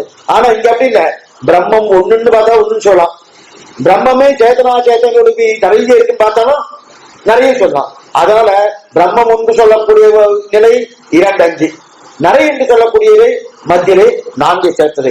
ஆக 5 வேறு தான், 3 வேறு தான், 4 வேறு தான் அத்வைதத்தை எப்படினாரு. ஆக 5 5 இதில் எல்லாமே 5, இது அத்வைதம். ஆக 5 5 5 555 அத்வைதத்தின்படி, 545 விசிஷ்டாத்வைதத்தின்படி, 534 துவைதத்தின்படி. இந்த எண்ணிக்கையை பார்க்கச்சே நம்ம உலகு அவனுடைய கொள்கை என்னன்னு தெரிஞ்சுக்கலாம். நான் சொல்றது புரியுதா? அது ரெண்டு புரியுது. இப்ப பிரம்மசூத்திரம் இப்படி எழுதியிருப்பாரா? அடுத்த கேள்வி என்ன சுவாமி, அவர் இப்படி எழுதியிருப்பாரா? அவர் ஒரு எண்ணிக்கை வச்சிருப்பாரான்னா எண்ணிக்கை எல்லாம் இவா போட்டுதான். ஏன்னா இவரோட வியாக்கியானம் எப்படின்னா, போதாயன விருத்தி கிரந்தத்தை வைத்துக் கொண்டுதான் இந்த சூத்திரத்துக்கு எந்த நிலையில் வச்சுக்கிறார். அதனால இவாளுக்கு வந்து அவர் இழுத்துக்கிறது இல்ல. அங்க போதாயன விருத்தி கிரந்தம் என்ன சொல்றதோ அதற்கு தொந்தா போல இவ சூத்திரத்தை எழுதிக்கிறார். பிரியத்துக்காக ஒரு விஷயம் சொல்றேன். இப்ப 4000 கொடுத்தார் நாதமணிகளுக்கு சுவாமி நம்மாழ்வார். முதல்ல திருப்பல்லாண்டு கொடுத்தாரா? நிச்சயமா இல்ல. முதல்ல கொடுத்தது திருவாய்மொழி தான். அதுக்கு மேற்கொண்டுதான் மற்ற கிரந்தங்கள்லாம் கொடுத்திருக்காரு. ஆனா ஏன் இவருக்கு முதல்ல திருப்பல்லாண்டு போட்டார்? எந்தெந்த கிரமத்துல இவருதான் பகுத்தார். எந்தெந்த கிரமம் அதுக்கு எது முதல் காரணமா இருந்தது? நம்மளுடைய ஸ்ரீசுக்தியான அவர் வந்து அர்த்தத்தோடு சேர்ந்து கொடுத்திருக்காரு. இந்தந்த அர்த்தம் இதுல இருக்கிறபடியாலே இது மங்களகரமான ஒரு பிரபந்தமாக இருக்கிறபடியாலே திருப்பல்லாண்டு முதலிலே இருக்கட்டும் யார் பண்ணார்? நாதமணிகள் தான் பண்ணாரு. திருப்பல்லாண்டு முதலிலே இருக்கட்டும் நம்மாழ்வார் சொல்லல. அதே போல 545 555 534 வியாச பகவான் சொல்லல. பிரியதா சொல்றது பிரியதா? இவ போதாய விருத்தி கிரந்தத்தை வைத்துக் கொண்டு இத்திரியம் பண்றான். அப்ப 4 அத்தியாயங்களோடு கூடியது பிரம்ம விசாரம் தெரிவிக்கிறார். அப்ப 545 சூத்திரங்களோடு 156 அதிகரணம் புரியுறதும் 150 அதிகரணங்களோடு அழகான 16 பாதங்களோடு 4 அத்தியாயங்களோடு கூடியது பிரம்ம விசாரம் பண்ண வந்த பிரம்மசூத்திரமான அழகான மீமாம்சா தான் பிரம்ம மீமாம்சான்னு பேரு. மீமாம்சான பூஜ்ய விஜய் விசாரம். இனிமே அத்தியாயத்துல எந்தெந்த பாதத்துல என்னென்ன அர்த்தம் சொல்ல வந்தது. ஏற்கனவே ஒரு அத்தியாயத்துடைய அர்த்தத்தை பார்த்திருக்கோம். அதுவும் சுருக்கமா இருக்கும். அத்தியாயத்துடைய அர்த்தத்தை பார்த்திருக்கோம். ஆனா ஒரு அத்தியாயத்துல 4 பாதம் இருக்கு இல்லையா? ஒவ்வொரு பாதமும் என்ன அர்த்தம் சொல்றது? ஏன்னா ஒரு அத்தியாயத்துக்குள்ள கிட்டத்தட்ட 130 140 அதிக சூத்திரங்கள் இருக்குன்னு பார்த்தோம். அதிகரணங்கள் 33 35 33 55 கணக்கு பார்த்திருக்கோம் அதிகரணங்கள். ஆனா அதுக்குள்ள என்னென்ன கணக்கு இருக்கு இல்லையா? இப்ப ஒவ்வொரு பாதத்திலும் என்ன தெரிவிக்கிறாங்க? நான் பொதுவா அத்தியாயத்துடைய சாரம் என்னன்னு பார்த்தோம். இப்ப ஒவ்வொரு பாதத்துல என்ன சொல்லிக்கிறது? முதல் அத்தியாயம் என்ன? சமன்வய அத்தியாயம் வேறு. இப்ப முதல் அத்தியாயத்துல 4 பாதங்கள். இப்ப இந்த 4 பாதங்கள் இரண்டா பிரிக்கணும். இரண்டா பிரிச்சாச்சுன்னா முதல் பாதத்தை மட்டும் தனியா பிரிச்சுக்கணும். புரியாதா? அடுத்து 3 பாதத்தை வேறு விதமா வைக்கணும். ஏன்னா அயோக விவச்சேதம் அந்யோக விவச்சேதம் அப்படிதான் பிரிச்சிருக்கோம். அயோக விவச்சேதம் முதல் பாதம் மட்டும், அந்நியோக விவச்சேதம் நான் ஏனையே 3 பாதங்கள் மட்டும். அப்ப முதல் பாதத்தாலே ஒரு நிலை, 3 பாதத்தாலே ஒரு அர்த்தம். அப்ப முதல் பாதத்துக்கு அயோக விவச்சேத பாதம்னு பேரு. மேலே இருக்கக்கூடிய 3 பாதங்களுக்கு அந்நியோக விவச்சேத பாதம்னு பேரு. இப்ப இதுல 2 அர்த்தங்களை புரிய வைக்கிறார் நம்ம முதல் அத்தியாயத்துல. என்னன்னா இது சமன்வய அத்தியாயம். சமன்வய அத்தியாயத்துல பிரம்மம் ஜெகத்துக்கு காரணம். இது ஏற்கனவே பார்த்துக்கோம். இன்னும் அதுல விரிவுதான் பாக்குறோம். ஜெகத்துக்கு காரணம் முதல் பாதத்தால சொன்னார். இது அயோக விவச்சேதம். பிரம்மம் எது காரணம்? ஜெகத்துக்கு காரணம். ஜெகத்துக்கு காரணம். மேலே இருக்கக்கூடிய 3 பாதங்களுக்கு திரிபாதின்னு பேரு. மேலே இருக்க 3 பாதங்களுக்கு 3 தானே திரிபாதின்னு பேரு. அதுல இப்ப அந்நியோக விவச்சேதம் அயோக விவச்சேதம் அப்படின்னா என்ன பாத்துருவோம். ஏற்கனவே பார்த்துருக்கோம். இன்னும் இது வேற விதமா பாக்குறோம். வேற விதமா அதே அர்த்தம் தான். யோகம் யோகம்னால என்ன? சேர்க்கை. யோகம்னாலே சேர்க்கை. யோகம் யோகம்னா சேர்க்கை. அயோகம்னா சேர்க்கை இல்லை. அவ்வளவுதான். அயோகம்னா சேர்க்கை, அயோகம்னா அதுக்கு நெகட்டிவ் தானே, அதுக்கு ஆப்போசிட் தானே. சேர்க்கை இல்லை. அப்ப சேர்க்கை இல்லை வந்து தெரியா. ஜகச்சேதம்னா அப்படி என்று சொன்னதை எதிர்ப்பது. ஜகச்சேதம் பண்ணுவது. ஜகச்சேதம் பண்ணுவது ஏதோ சொல்லியிருக்கா, சொன்னதை எதிர்ப்பது. அப்படி என்று சொன்னதை எதிர்ப்பது அப்படின்னு அர்த்தம். யோகம்னா சேர்க்கை, அயோகம்னா சேர்க்கை இல்லை. அப்ப யாரோ ஒருத்தர் வாதாடுறா, சேர்க்கை இல்லைன்னு வாதாடுறா. அப்படி இல்ல, சேர்க்கை உண்டு சொல்லுவதுதான் அயோக விவச்சம். இப்ப புரியாதா? இது அன்னைக்கு சொல்லல. சேர்க்கை இல்லை, அயோக விவச்சம். யோகம்னா சேர்க்கை, அயோகம்னா சேர்க்கை இல்லை. விவச்சேதம்னா என்னது? அதை எதிர்க்கிறது. என்ன சொன்னா அது எதிர்க்கிறது. அது சேர்க்கை உண்டுன்னு சொன்னா இல்லைன்னு சொல்றது எதிர்க்கிறது. உண்டுன்னு சொல்லலாம், அவ சேர்க்கை இல்லைன்னா. அப்ப சேர்க்கை இல்லைன்னு சொன்ன உடனே அதுக்கு எதிர்க்கிறதுதான் என்னது? விவச்சேதம் பண்றதுனா. யாரோ ஒருத்தர் வாதாதா சேர்க்கை இல்லைன்னு, இல்ல சேர்க்கை ஒண்ணு சொல்லதான் அயோக விவச்சேதம். ஞாபகம். அதே திருத்தாந்தம் அன்னைக்கு பார்த்து திருத்தாந்தம் ராமன் இல்லாது, அதே திருத்தாந்தம் அன்னைக்கு அர்த்தம். அதே இருக்கும். ராமன் இல்லாதுன்னு சொல்லியா ஒன்னே ஒருத்தர் சொன்னா ராமனுக்கு இல்லாத தன்மை இல்லை மீண்டும்.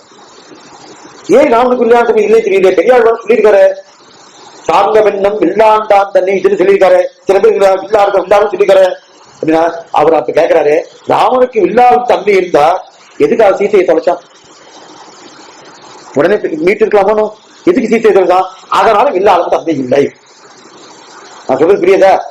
இது அன்னைக்கு வேலை வில்லாடும் தன்மை இல்லைன்னா இருந்தா சீத்தை தொலைஞ்சிக்க மாட்டேனே. சரி, வில்லாடும் தன்மை இருந்தா வாலிய மறைச்சு கொல்லணும். நேரடியா நின்று கொண்டிருக்கலாமோ? சொல்றது புரியல? நேரடியா நின்று கொண்டிருக்கலாமோ? ராமன் வில்லாது இல்ல, ஏன் மறைச்சு கொல்லணும் அப்படின்னு கேட்டான். அப்ப உடனே நம்ம சொன்னோம், அப்படிலாம் சொல்லாது. ஆழ்வார் சொல்லியிருக்காரு, வில்லெடுத்த நெல்லியல் தோய் தொய்தா என்னும் வெக்காவில் துவில வந்த வேந்தேன்னு சொல்லி வில்லெடுத்து வெள்ளி சொல்லிட்டானே அப்படின்னு அவன் சொல்லி சமாதானப்பட்டு ராமன் வில்லாதான் நிரூபிக்கிறோம் இல்லையா? எப்படி நிரூபிக்கிறோம்? அங்க மறைந்து கொண்டதுக்கும் சீத்தையை தேடி இருக்கிறதுக்கும் காரணம் வேறு. வில்லாலும் தன்மை இல்லாதபடியால அந்த நிலைக்கு வரல, அதனுடைய காரணம் வேறு. அந்த காரணம் இப்ப நம்ம சொல்லப்படுது, அது காரணம் வேற மாதிரியே போயிடும். அது ஒரு காரணம் சொல்லியிருக்கா இல்லையா? அதனால அந்த காரணத்தை சொல்லி அது இல்லை, அது அயோகம் பண்றது இல்லையா? அந்த அயோகம் பண்றதுதான் அயோக விவச்சேதம். மறுபடியும் பார்ப்போம். அயோகம் ராவணத்தை வில் ஆளுகிற தன்மை, வில்லாளுகிற தன்மை உள்ளது என்று சொன்னோம். யோகம் அவன் சொன்னது என்று யோகம். அவன் என்ன சொன்னா ஆட்சேபத்தை என்ன ஆட்சேபித்தான்? வில்லாளும் தன்மை இல்லை. யோகம்னா உண்டுன்னு அர்த்தம், அயோகம்னா எதிர்க்கிறதுன்னு அர்த்தம். அப்ப யோகம்னா ஒத்துண்டா வில்லாளும் தன்மை உண்டுன்னு யோகம் சொன்னோம். அயோகம் வில்லாளும் தன்மை இல்லைன்னு ஆட்சேபித்தான். ஆட்சேபிச்சுன்னா வில்லாளுகிற தன்மை கிடையாது அப்படின்னு ஆட்சேபான். இது அயோகம். அடுத்து விவச்சேதம் பண்ணோம். என்ன விவச்சேதம்? வில்லாளும் தன்மை இல்லாதே என்று சொல்லாது வில்லாளும் தன்மை உண்டு அப்படின்னு சொல்றோம். இதுக்குதான் வில்லாளும் தன்மை உண்டு சொல்லி நான் சொன்னேன் இல்லையா? அதுவே அயோக விவச்சேதம்.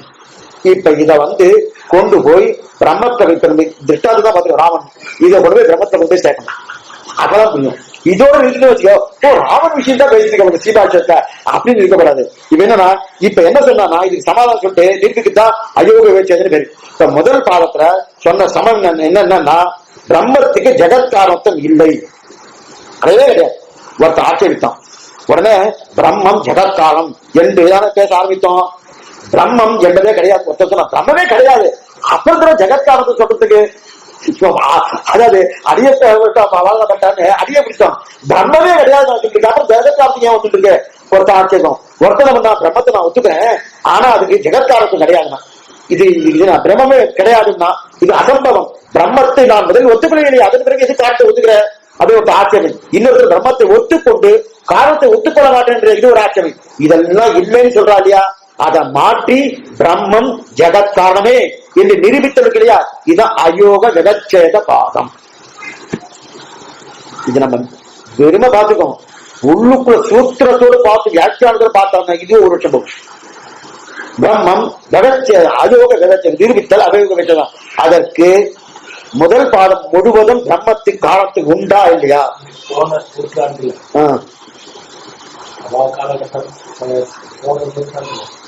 complete mastery என்று வியாக்கியானம் பண்ற யாருக்கு கம்ப்ளீட் அந்த மாஸ்டரி யாருக்கு இந்த ஸ்ரீபாஷிக்கு நிறைய பேர் இருந்திருக்கோம். இன்னைக்கு குறைஞ்சிருக்கு சுவாமி. இது அந்த காலத்துல நிறைய ஏதாவது ஸ்ரீபாஷத்துல நிச்சயப்படியே சன்னதியில சேவிக்கிற கவமா இருந்திருக்கு ஆதி காலத்துல. இன்னைக்கு விட்டு போயிருக்கு ஸ்ரீபாஷ மாவட்டம். அதே போல வீடு வியாக்கியான சாத்துப்படை ஆகட்டும், ரெண்டுமே உண்டு, ரெண்டுமே நடந்துட்டு இருந்தது. இன்னைக்கு சமீபத்துல கூட மனவாள மாமணி மூலம் அன்னைக்கு ஒவ்வொரு மாசம் மூலம் அன்னைக்கும் ஆச்சாரதயம், அதே போல ஸ்ரீவச்சன பூஷணம், தத்துவத்ரயம், மூச்சுப்படி, இந்த 4 கிரந்தங்களும்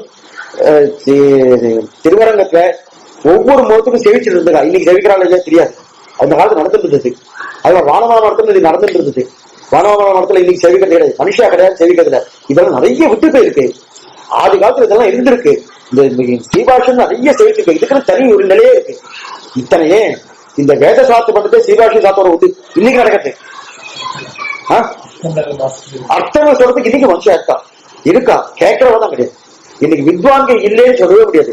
நிறைய வித்வான்கள் இருக்கு. அவ குளத்தில் இட்டு, அதாவது குளத்தில் இட்டு விளக்கு போலதான் இருக்கா, வெளியில காட்டி கொடுறது இல்லையே தவிர வித்வான் நிறைய பேர் இருக்கா. உத்தம சுவாமி வெளியில வந்தவா, வெலுகுடி சுவாமி வெளியில வந்தவா, அதே மாதிரி கார்பங்கார் சுவாமி வெளியில வந்தவா இருக்கா, நிறைய பேர் இருக்கா. காஞ்சி சுவாமி வெளியில வந்தவா எல்லாம் நிறைய பேர் இருக்கா. வித்வாங்க இல்லைன்னு சொல்ல முடியாது. ஆனா கேட்கறவாங்க இன்னைக்கு ரொம்ப குறைச்சலா இருக்கு. என்ன காரணம்னா ருச்சி போயிடுச்சு. இதுல ருச்சி போனபடியாலே வித்வாங்க இல்லைன்னு சொல்ல முடியாது. வித்வாங்க இருக்கிறபடியா தான் இன்னைக்கு இந்த நூலை கட்டி காப்பாத்திட்டு இருக்கா. அவ இத்தனை ஒன்று பண்ணிட்டு இருக்கா. அவ இத்தனைக்கும் பெருசா ஒண்ணும் பெருமாள் கைங்கிறதுமா போறதில்லை. இந்த பிரமாணத்தினூடான ஒரு நிலையிலேயே இருந்துட்டு இருக்கா. இதே பத்திரமா ஜாக்கிரதையா பார்த்துட்டு இருக்கா. இருக்கிறவங்க அவ்வளவு மனுஷா இருக்கா, இல்லைன்னு சொல்ல முடியும். அண்ணாவே இருக்கா. கேட்கிற மனுஷா இருந்தா கூட கொடுத்து தயாரா இருக்கா. எவ்வளவு கொடுத்து தயாரா இருக்கா. இது அந்த காலத்துல உண்டு. ஆற்றப்படைத்தான் மகனையர் ஏற்ற களங்கள் எதிர்வங்கி மீதிழைப்ப மாற்றாதே வாழ்க்கை வந்தல் தருந்தது ஆற்றப்படைத்தான். ஏற்ற கலங்க எதிர்வங்க ஆதாரம் ஒரு விஷயம் சொல்றானா சிஷ்யன் அதை விட 4 மடங்கு இன்னும் பெருசா சொல்லுவானா.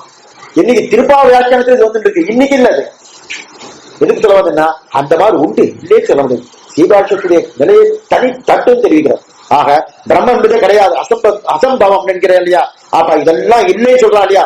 அதை மாற்றி பிரம்மம் ஜெகத்காரணமே என்று நிரூபித்தல் அயோக விவட்சேதம். இது முதல் பாலம் முழுவதும் இதுதான். இந்த பிரம்மத்துக்கு காரணத்துவம் உண்டா இல்லையா, பிரம்மமே உண்டா இல்லையா என்று விசாரம் வர, பிரம்மத்துக்கு காரணத்துவம் உண்டான ஒரு நிலை, இரண்டாவது பிரம்மமே உண்டான ஒரு நிலை, இந்த விசாரம் வர, இந்த விசாரத்துக்கெல்லாம் முற்றுப்புள்ளி வைத்தது எது? முதல் பாதம். நிச்சயம் உண்டு இது நிரூபித்தல் முதல் பாதம் சொன்னார். அடுத்து மற்ற 3 பாதங்களாலே இது ஊக்க சுத்தி வாக்கியங்கள் கொண்டு போய்கிறார். சுத்தி வாக்கியம் வேத வாக்கியங்கள் கொண்டு நிரூபிக்கிறார். இப்ப இதே இந்த பிரம்மத்துக்கும் காரணத்தும் இல்லைன்னு மறுபடியும் 2வது அத்தியாயம் வரப்போகுது. மறுபடியும் ஆட்சேபிக்கிறான்.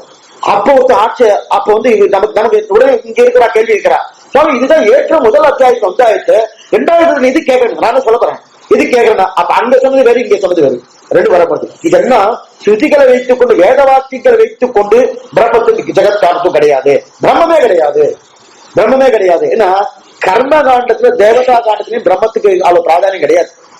ஜெய்மினி எழுதிய 12 காண்டங்கள் இருக்க, மொத்தம் 20 காண்டம் பார்த்து போனோம். தேவதா ஞாபகம் வச்சுக்கணும். அப்ப ஞாபகம் வச்சுதான் தெரிய வரும். மொத்தம் 20 ஆமா ஜெய்மினி 12 காண்டங்கள். அதுக்கு மேல காசிய கிருஷ்ணர் 4 காண்டங்கள் தேவதா காண்டம். அது வியாசர் 4 காண்டங்கள் பிரம்ம காண்டம். அப்ப ஜெய்மினி எழுதின 12 காண்டங்கள் கர்ம காண்டம் இல்லையா, அதுல பிரம்மத்துடைய விசாரம் ரொம்ப வருஷம் இருக்கும், எங்க ஒரு மொழியில தான் இருக்கும். அப்ப பிரம்மத்தை விசாரம் ஒண்ணுமே பெருசா இருக்காது. இல்லாதபடியால ஜெம்மம் காரணமா, அதுவும் வேதம் தானே, வேதம் இல்லைன்னு சொல்ல முடியாது. எப்ப அது வேதமோ அந்த பிரம்மம் காரணமே சொல்லலையே, அதனால பிரம்மம் காரணம் இல்லைன்னா. இன்னொருத்தர் பிரம்மம் காரணம் இருக்கலாம், ஆனா அந்த பிரம்மத்துக்கு அது காரணம் இல்ல, பிரம்மம் உண்டா இல்லையா, பிரம்மமே காரணம் தெரிவிக்கிறான் இல்லையா. அப்ப இந்த 3 பாதங்கள் 2வது 3 பாதங்களாக அந்நயோக விவச்சேதம். முதல் பாதத்தாலே அயோக விவச்சேதம். அதுல என்ன தெரிவிக்கிறார்? பிரம்மத்துக்கு காரணத்துவம் உண்டா இல்லையா, ஒண்ணு பிரம்மமே உண்டா இல்லையா, இந்த 2மே உண்டு நிரூபிக்கிறார். அயோக விவச்சேதம் முதல் அத்தியாயத்திலே முதல் பாதத்தாலே. அடுத்து அதே முதல் அத்தியாயத்தாலே ஏனைய 3 பாதத்தாலே, 3 பாதம் அர்த்தம் 2ஆம் பாதம் 3ஆம் பாதம் 4ஆம் பாதம், இந்த 3 பாதத்தாலே அந்நயோக விவச்சேதம். அப்படின்னா அதே திருட்டான எடுத்துக்கலாம். ராமன் வில்லான்னு ஒத்துக்கிறேன், இங்க வில்லாலியா இல்லையா ஆயிடுச்சு. வில்லாலியும் ஒத்துட்டான், வில்லாலியும் ஒத்துக்கிறேன். ஆனா என்ன ராமன் வில்லாடிதான் ஒத்துக்கிறேன், அர்ஜுனனும் வில்லாளி, அதே போல சுக்ரீவன் வில்லாடி, அதே போல கர்ணனும் வில்லாடி, சுவாமியும் வில்லாடி. இப்ப என்ன ஆயிட்டு, ஜெகத்காரணத்தை ஸ்பிட் ஆயிடுச்சு. அங்க ஸ்பிட் ஆகல. அந்த முதல் பாதத்துக்கும் ஏனைய 3 பாதத்துக்கும் எந்த வித்தியாசம் பாருங்க. இப்படி போட்டாதான் நமக்கு புரியும்.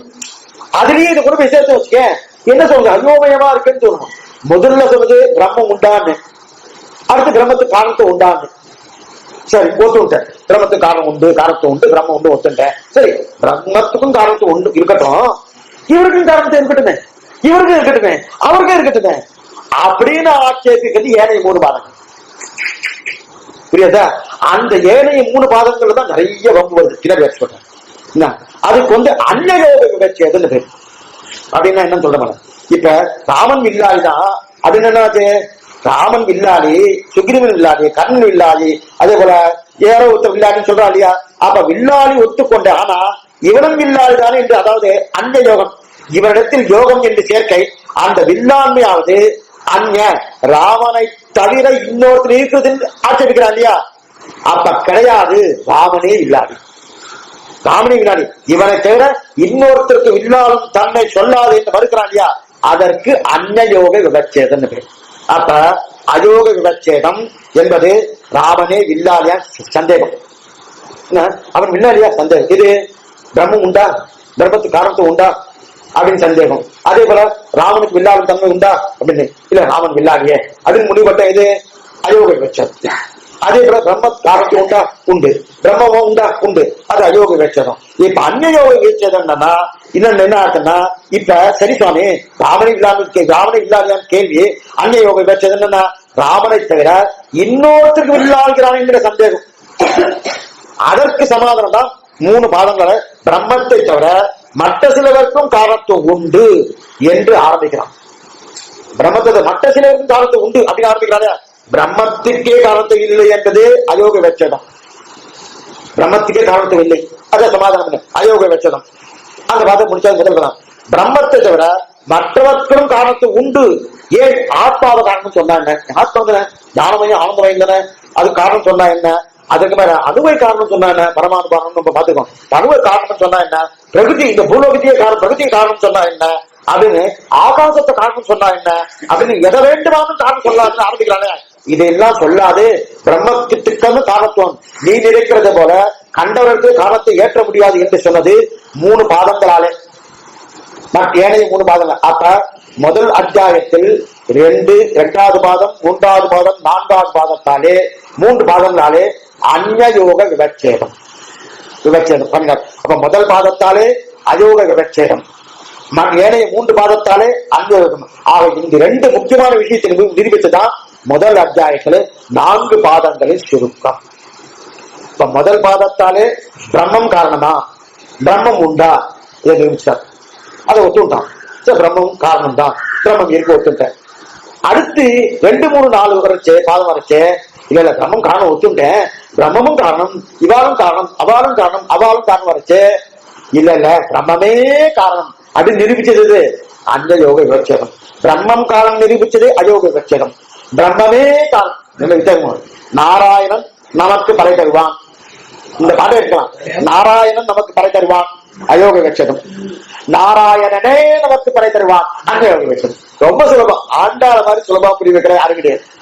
புரியாத, நாராயணன் நமக்கு படை தருவான்னா அயோக விவச்சேதம். நாராயணன் படுவானா, நாராயணன் தருவான், அவாரம் தருவா, அவாரம் தருவானா, அதுல நாராயணனே அதுக்கு அயோக விவச்சேதம். என்ன ஆச்சரியமா அர்த்தங்க பாரு. நேரம் ஒன்னா சொல்றேன், சீபாஷம் வேற இல்ல, திருப்பா வேற இல்ல, அதையும் சொல்றேன். ஒரே நான் சொல்றேன், திருப்பாவையே சீபாஷம் எப்படி எடுத்துக்கா பூர்வாசம் ஒன்னா சொல்றேன். இது சொல்லுவாங்க என்ன, அப்ப அயோக ஆகா இந்த 2 முக்கால் விஷயம் நிமித்தார் முதல் அத்தியாயத்துல. இது 4 பாதங்களும் சுருக்கம். இப்ப இதுல என்ன தோஷம் வரும்னு பார்க்கலாம், இன்னும் முடியல. என்ன தோஷம் வரும்னா கேட்க பார்த்துதான் விரிவுதாமா. அவ்வியாப்தி அதிவியாப்தின்னு வரப்போறது பார்த்துருக்கோம். அவ்வியாப்தி அதிவியாப்தி 2 தோஷம் வரும். அதாவது வேதாந்த பிரம்மத்தை என்ன சொல்றது தெரியுமா, சத்தியம் ஞானம் அனந்தம் பிரம்மா யோவேத நிஷிதம் குகாயாம் பரமேவியோவன்னு தைத்திரி உபநிஷத் சொல்றது. சத்தியம் ஞானம் அனந்த பிரம்மா, சத்தியம் பிரம்ம, ஞானம் பிரம்ம, அனந்தம் பிரம்ம, ஜெகத் ஜன்மாத காரணத்தை தண்ட லட்சணம் சொல்லுது. அதாவது ஜெகத் ஜன்மாதம் பிரம்மத்துக்கு லட்சணம் சொல்லு என்று சொல்றேன்னு, ஜெகத்காரணத்தும் பிரம்மத்துக்கு லட்சணம் அப்படின்னு தெரியுது. அதாவது ஒருத்தர் வராருன்னா அவருக்கு என்ன லட்சணம் இருக்கணும், ஒருத்தர் நம்ம வீட்டுக்கு வரார், அவர் யாருன்னா 2 குண்டலை போட்டு காட்டுறாங்க. அந்த காலத்துல வியாக்கியானம் அப்படிதான் எழுதுவோம், அவளுக்கு இதை தவிர எதுவும். அதே போல வேதம் எப்பவுமே ஒருத்தரையே பிரதானமா சொல்லும். அவர் போய் பின்னாடி வச்ச சொல்றேன் எதுக்கு சொல்லுவாங்க, நான் 2 குண்டலம் போட்டு காட்டுங்க, 2 குண்டலம் பெண் போட்டு இருக்கார். குண்டலம் போட்டு அந்த மாத்துக்கு வராரு, வந்து உட்கார்ந்து இருக்கா, பேசுறாரு, திருப்பி கிளம்பி வரார். வந்த உடனே என்னென்ன அடையாளம் சொல்றது, குண்டலம் போட்டுருக்காரு, குண்டல சுவாமி.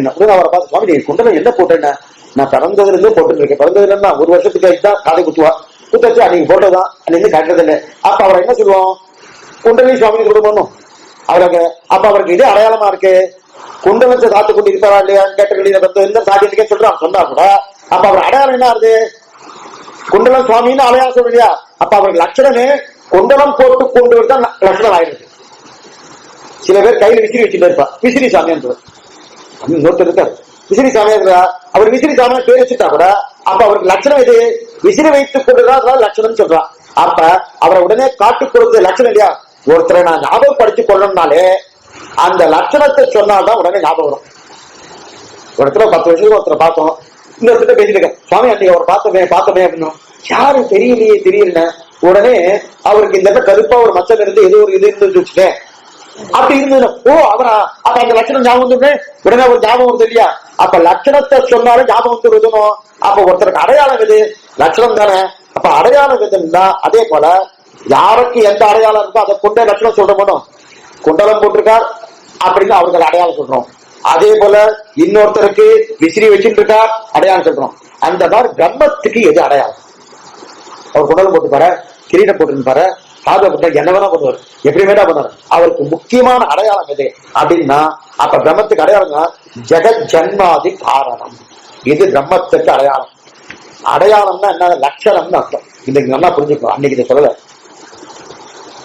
அடையாளம்னா லட்சணம். எது? ஜெகத் ஜன்மாதிகரணம். அதாவது என்னது ஜெகத் ஜன்மாதிகரணம்? என்னது?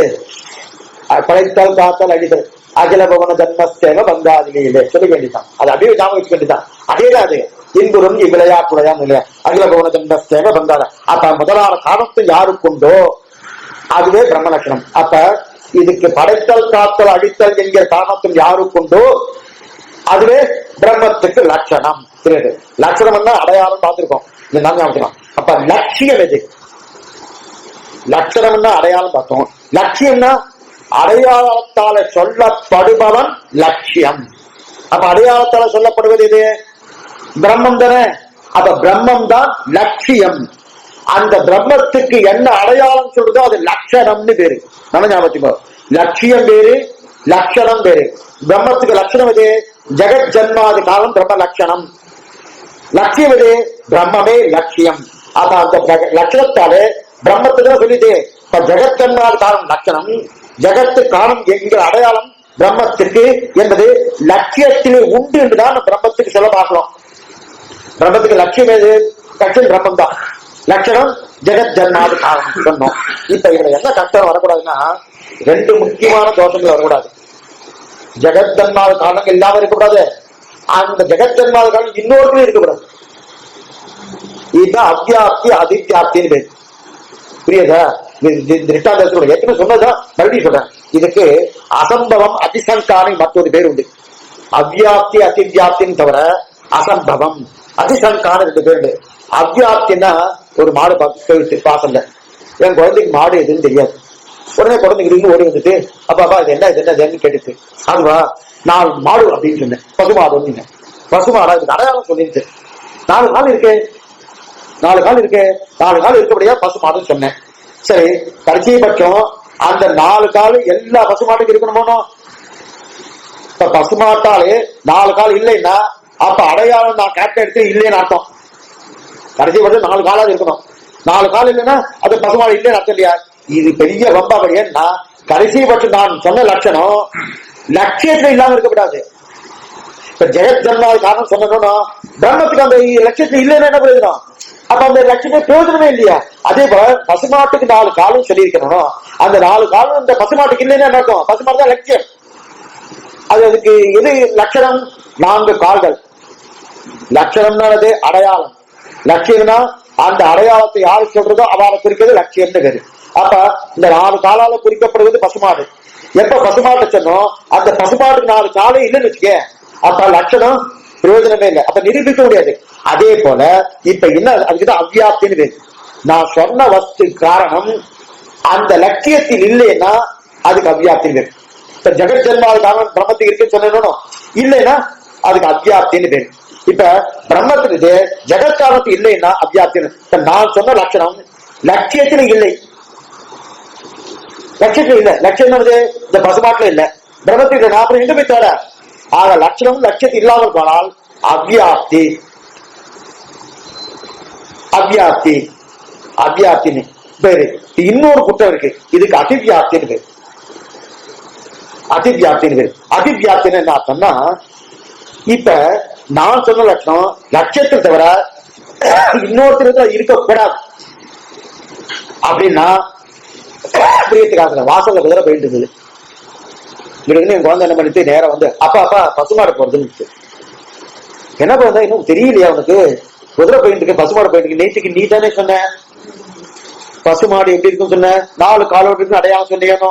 இது 4 கால் இருக்கு, இது குதிரை தானே, இது பசுமாடு தானே. இல்ல தப்பு, இது குதிரை அப்படின்னு. அப்ப என்ன, நான் சொன்ன லட்சியமே லட்சணமே இன்னொருத்தருக்கு போயிடுச்சு, இன்னொருத்தருக்கு போயிடுச்சுன்னா அதுக்கு அதித்யாப்தின்னு பேரு.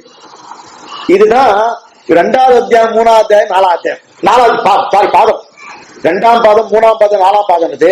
பிரம்மத்து காலத்துவம் உண்டா இல்லையான்றது முதல் பாதம்.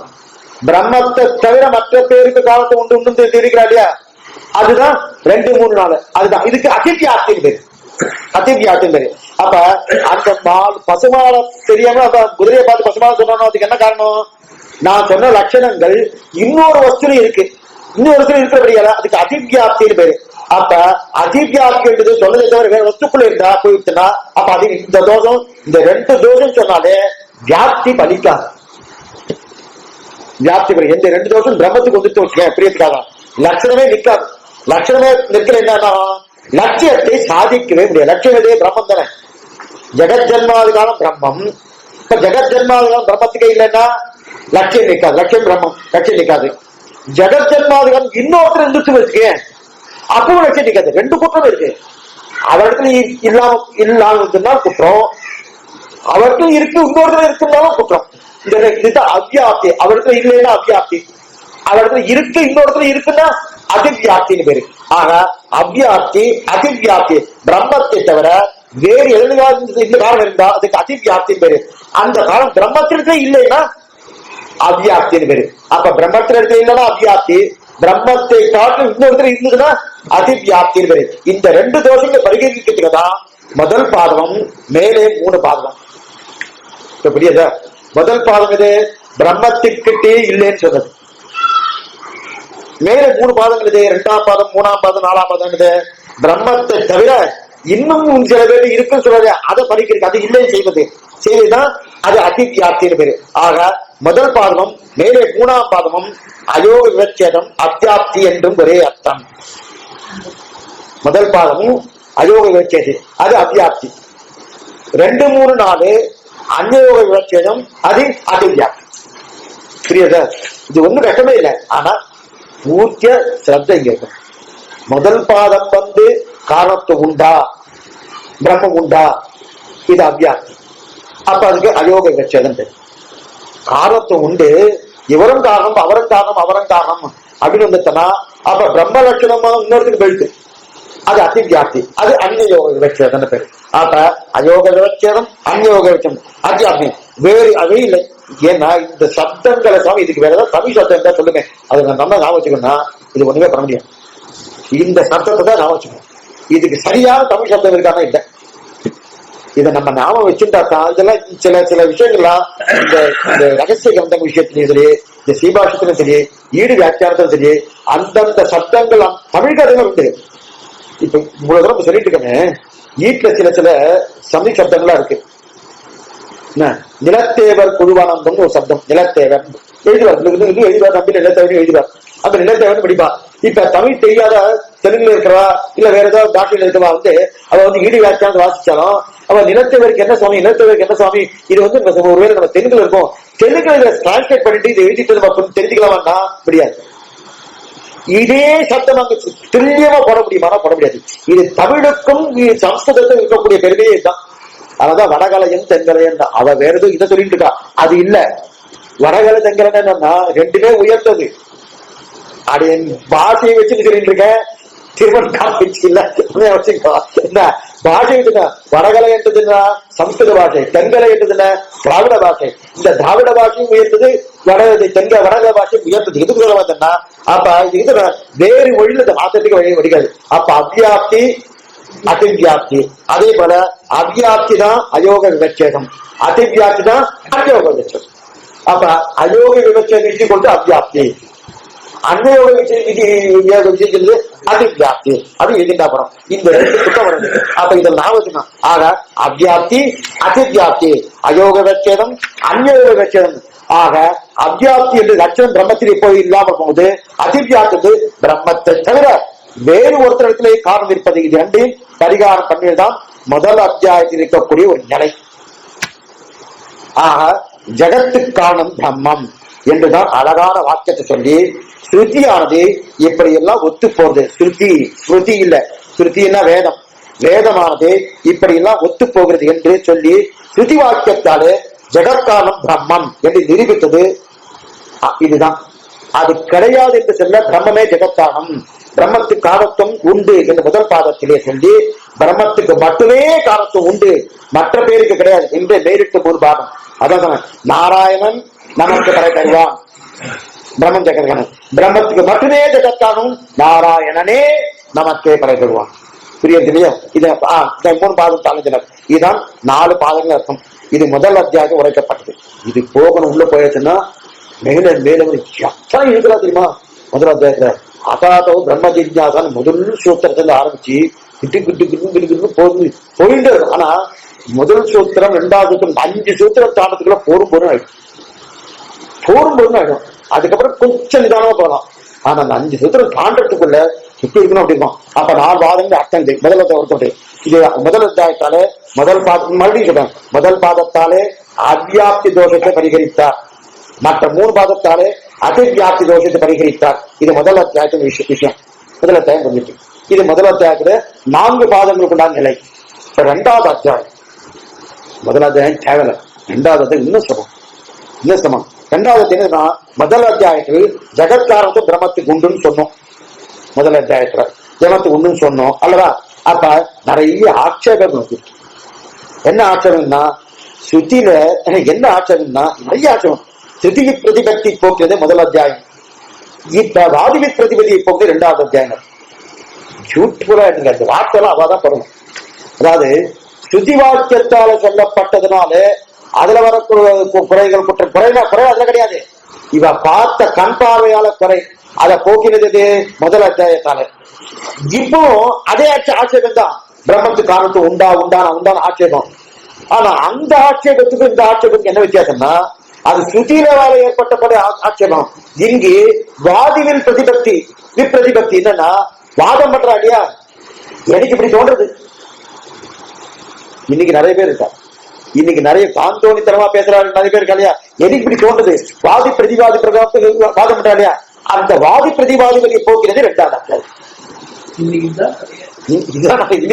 வேற தெரியாத அன்னைக்கு அவனா சுத்தி வாக்கியத்தை சொல்லி தெரிஞ்சு தக்க சாஸ்திரம் நியாய சாஸ்திரம். ஏன்னா நாம இவ்வளவு தூரம் பேசுறமே, அவெல்லாம் ஒரு முட்டாள் கிடையாது, ஒண்ணுமே தெரியாதவா கிடையாது. அண்ணா சட்ட சாஸ்திரம் தெரிஞ்சா, நியாய சாஸ்திரம் படிச்சிருக்கா, அண்ணா வாசியவாதான், ஒவ்வொருத்தரும் பெரிய பெரிய மகான்களா தான் இருந்திருக்கா. இருந்தபடியால் தான் இவ்வளவு பேசுறா. அவன் சாமானியா பேசுறா. பேரை வச்சு சொல்றேன். நம்ம சிலதெல்லாம் கேட்கச்சு 17 மதத்துல சொல்ல போறேன்.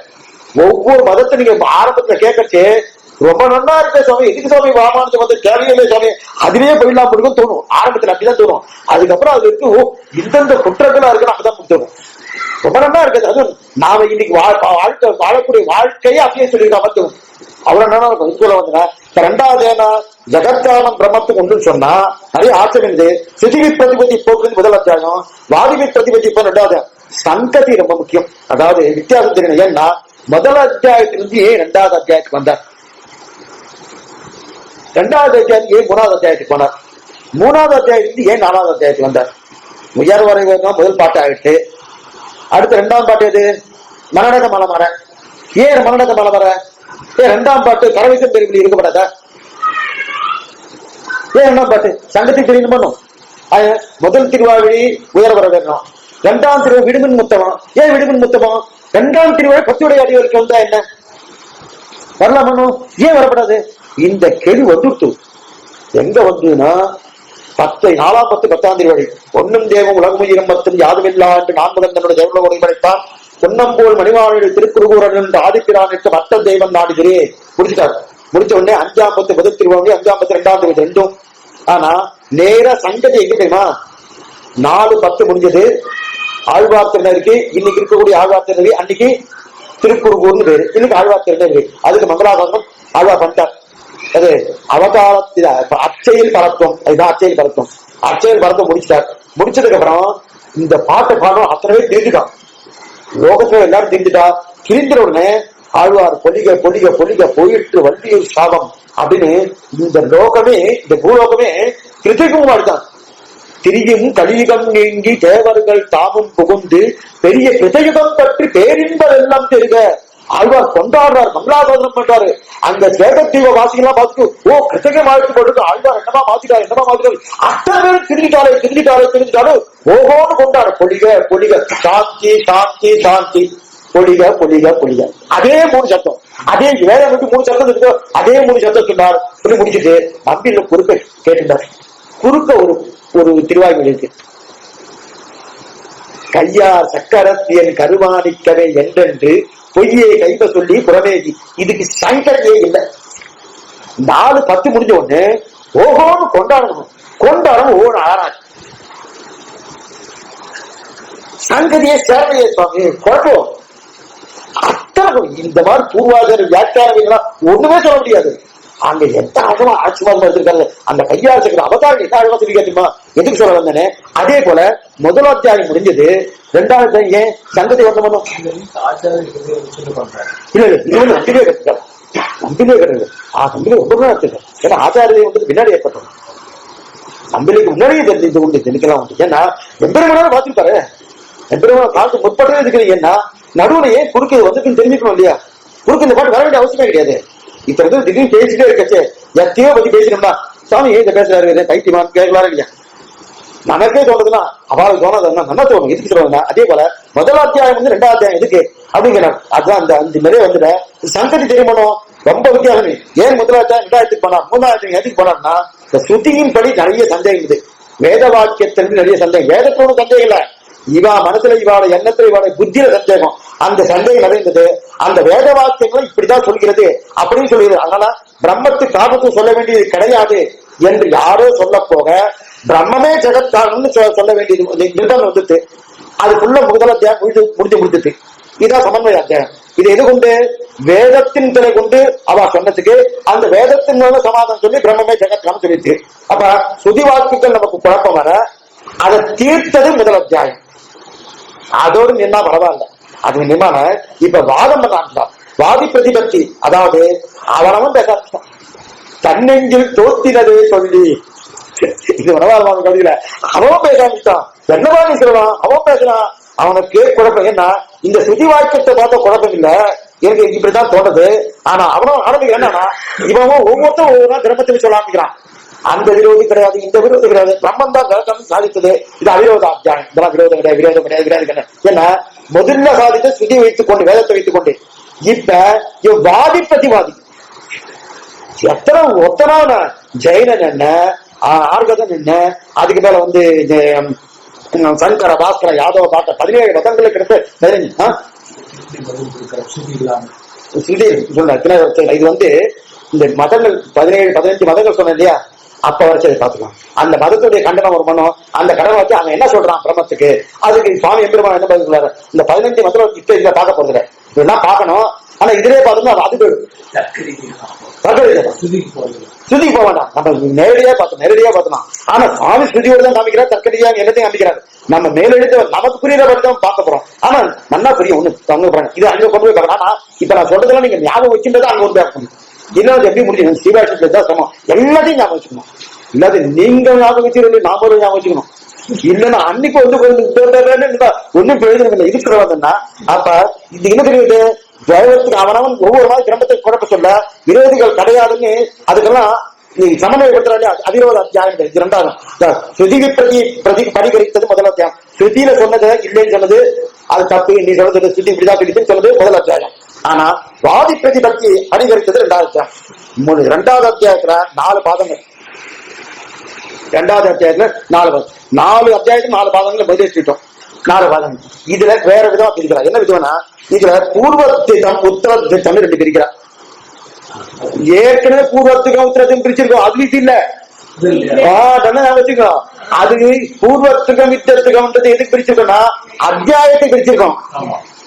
ஏற்கனவே பிரிச்சது பூர்வத்திட்டம் முதல் அத்தியாயத்துக்கு 2வது முதல் அத்தியாயம் 2வது அத்தியாயத்துக்கு அதுக்கு பிரிச்சிருக்கோம்.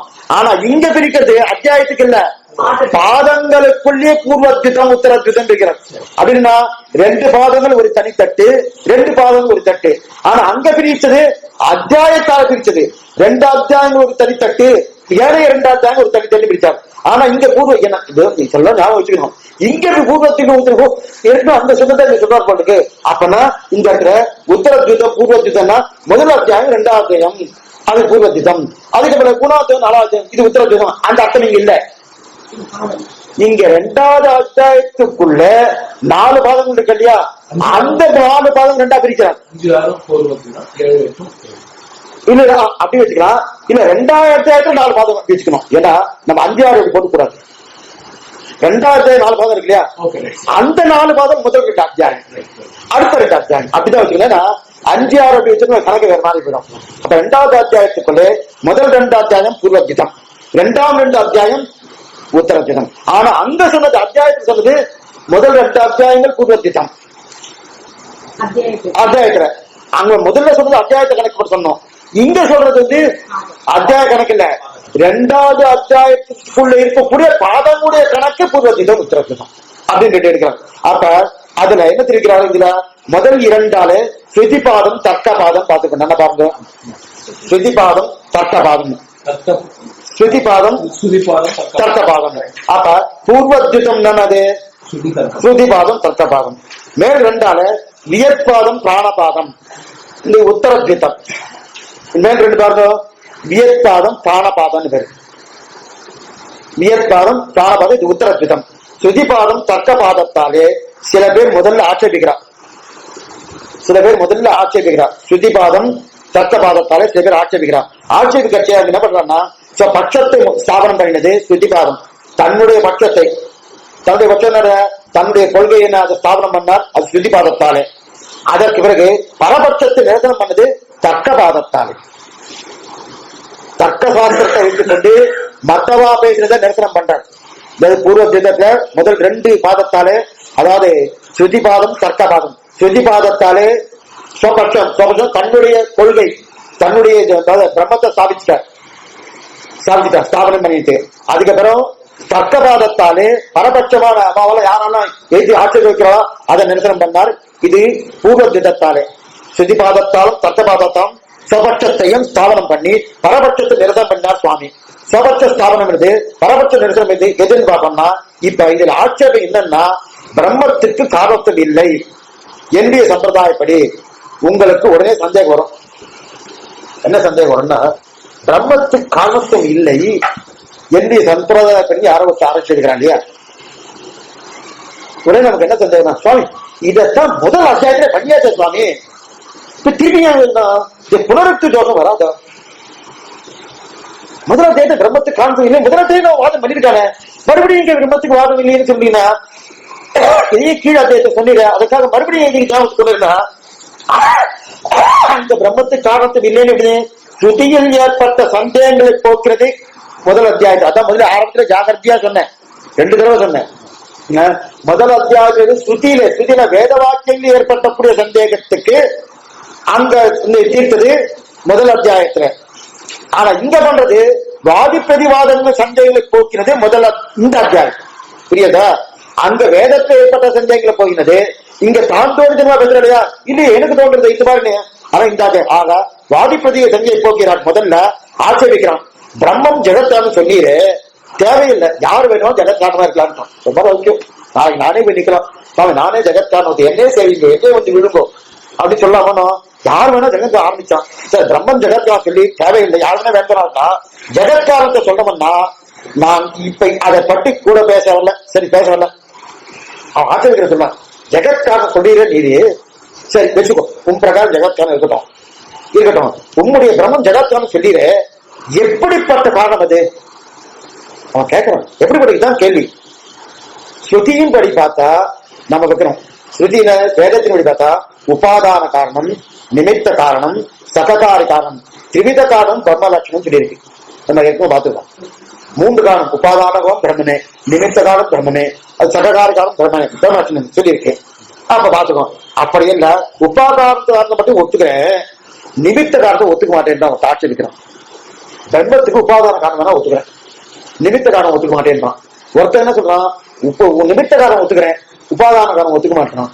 ஒருத்தர் சககாரி காரணம் வேணா ஒத்துக்கிறேன், நிமித்த காரணம் ஒத்துக்க மாட்டேன்றான். இந்த மாதிரி மாத்தி மாத்தி மாத்தி மாத்தி பிரம்மத்துக்கு திரிவித விதமான காரணம் பிரம்மம்னு ஒத்துக்க மாட்டேன்ட்டான்.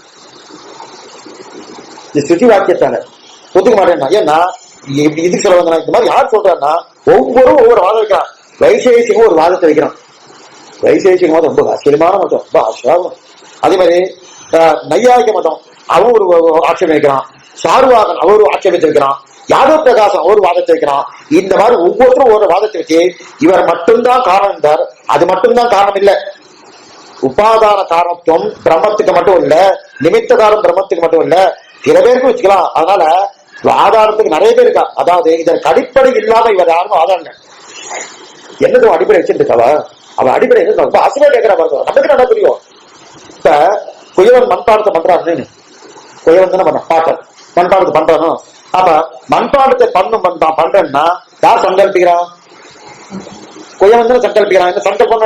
நான் பண்பாண்டத்தை பண்ண போகிறேன் அப்படின்னு சங்கல்பித்து கூட மண்பாடத்தை பண்றான். இப்ப யார் சங்கல்பம் பண்ணுகிறாரோ அவன் தானே நிமித்த காரணம். இதுதானே சரி. நிமித்த யார் சங்கல்பம் பண்றாலோ பிரம்மன் நான் சித்திக்க போறேன்னு சொல்றது.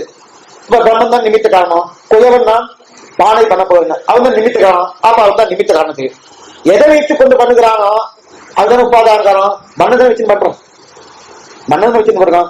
குயவன் நிமித்த காரணம், நான் பானையை பண்ண போகிறேன், மண் பானையை பண்ண போகிறேன்னு சொல்றான். சொன்ன உடனே அவன் நிமித்த காரணம் ஆயிடுறது.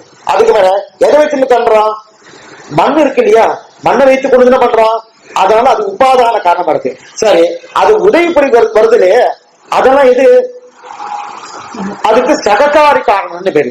ஆக குடத்தை பண்ணணும்னா மண் உபாதார காரணம், குடத்தை பண்ணுவதற்கு குயவன் நிமித்த காரணம், குடத்தை பண்ணுவதற்கு உபயோகப்படுத்துவதற்கு தண்டு சக்கரம் இதெல்லாம் சககாரி காரணம்.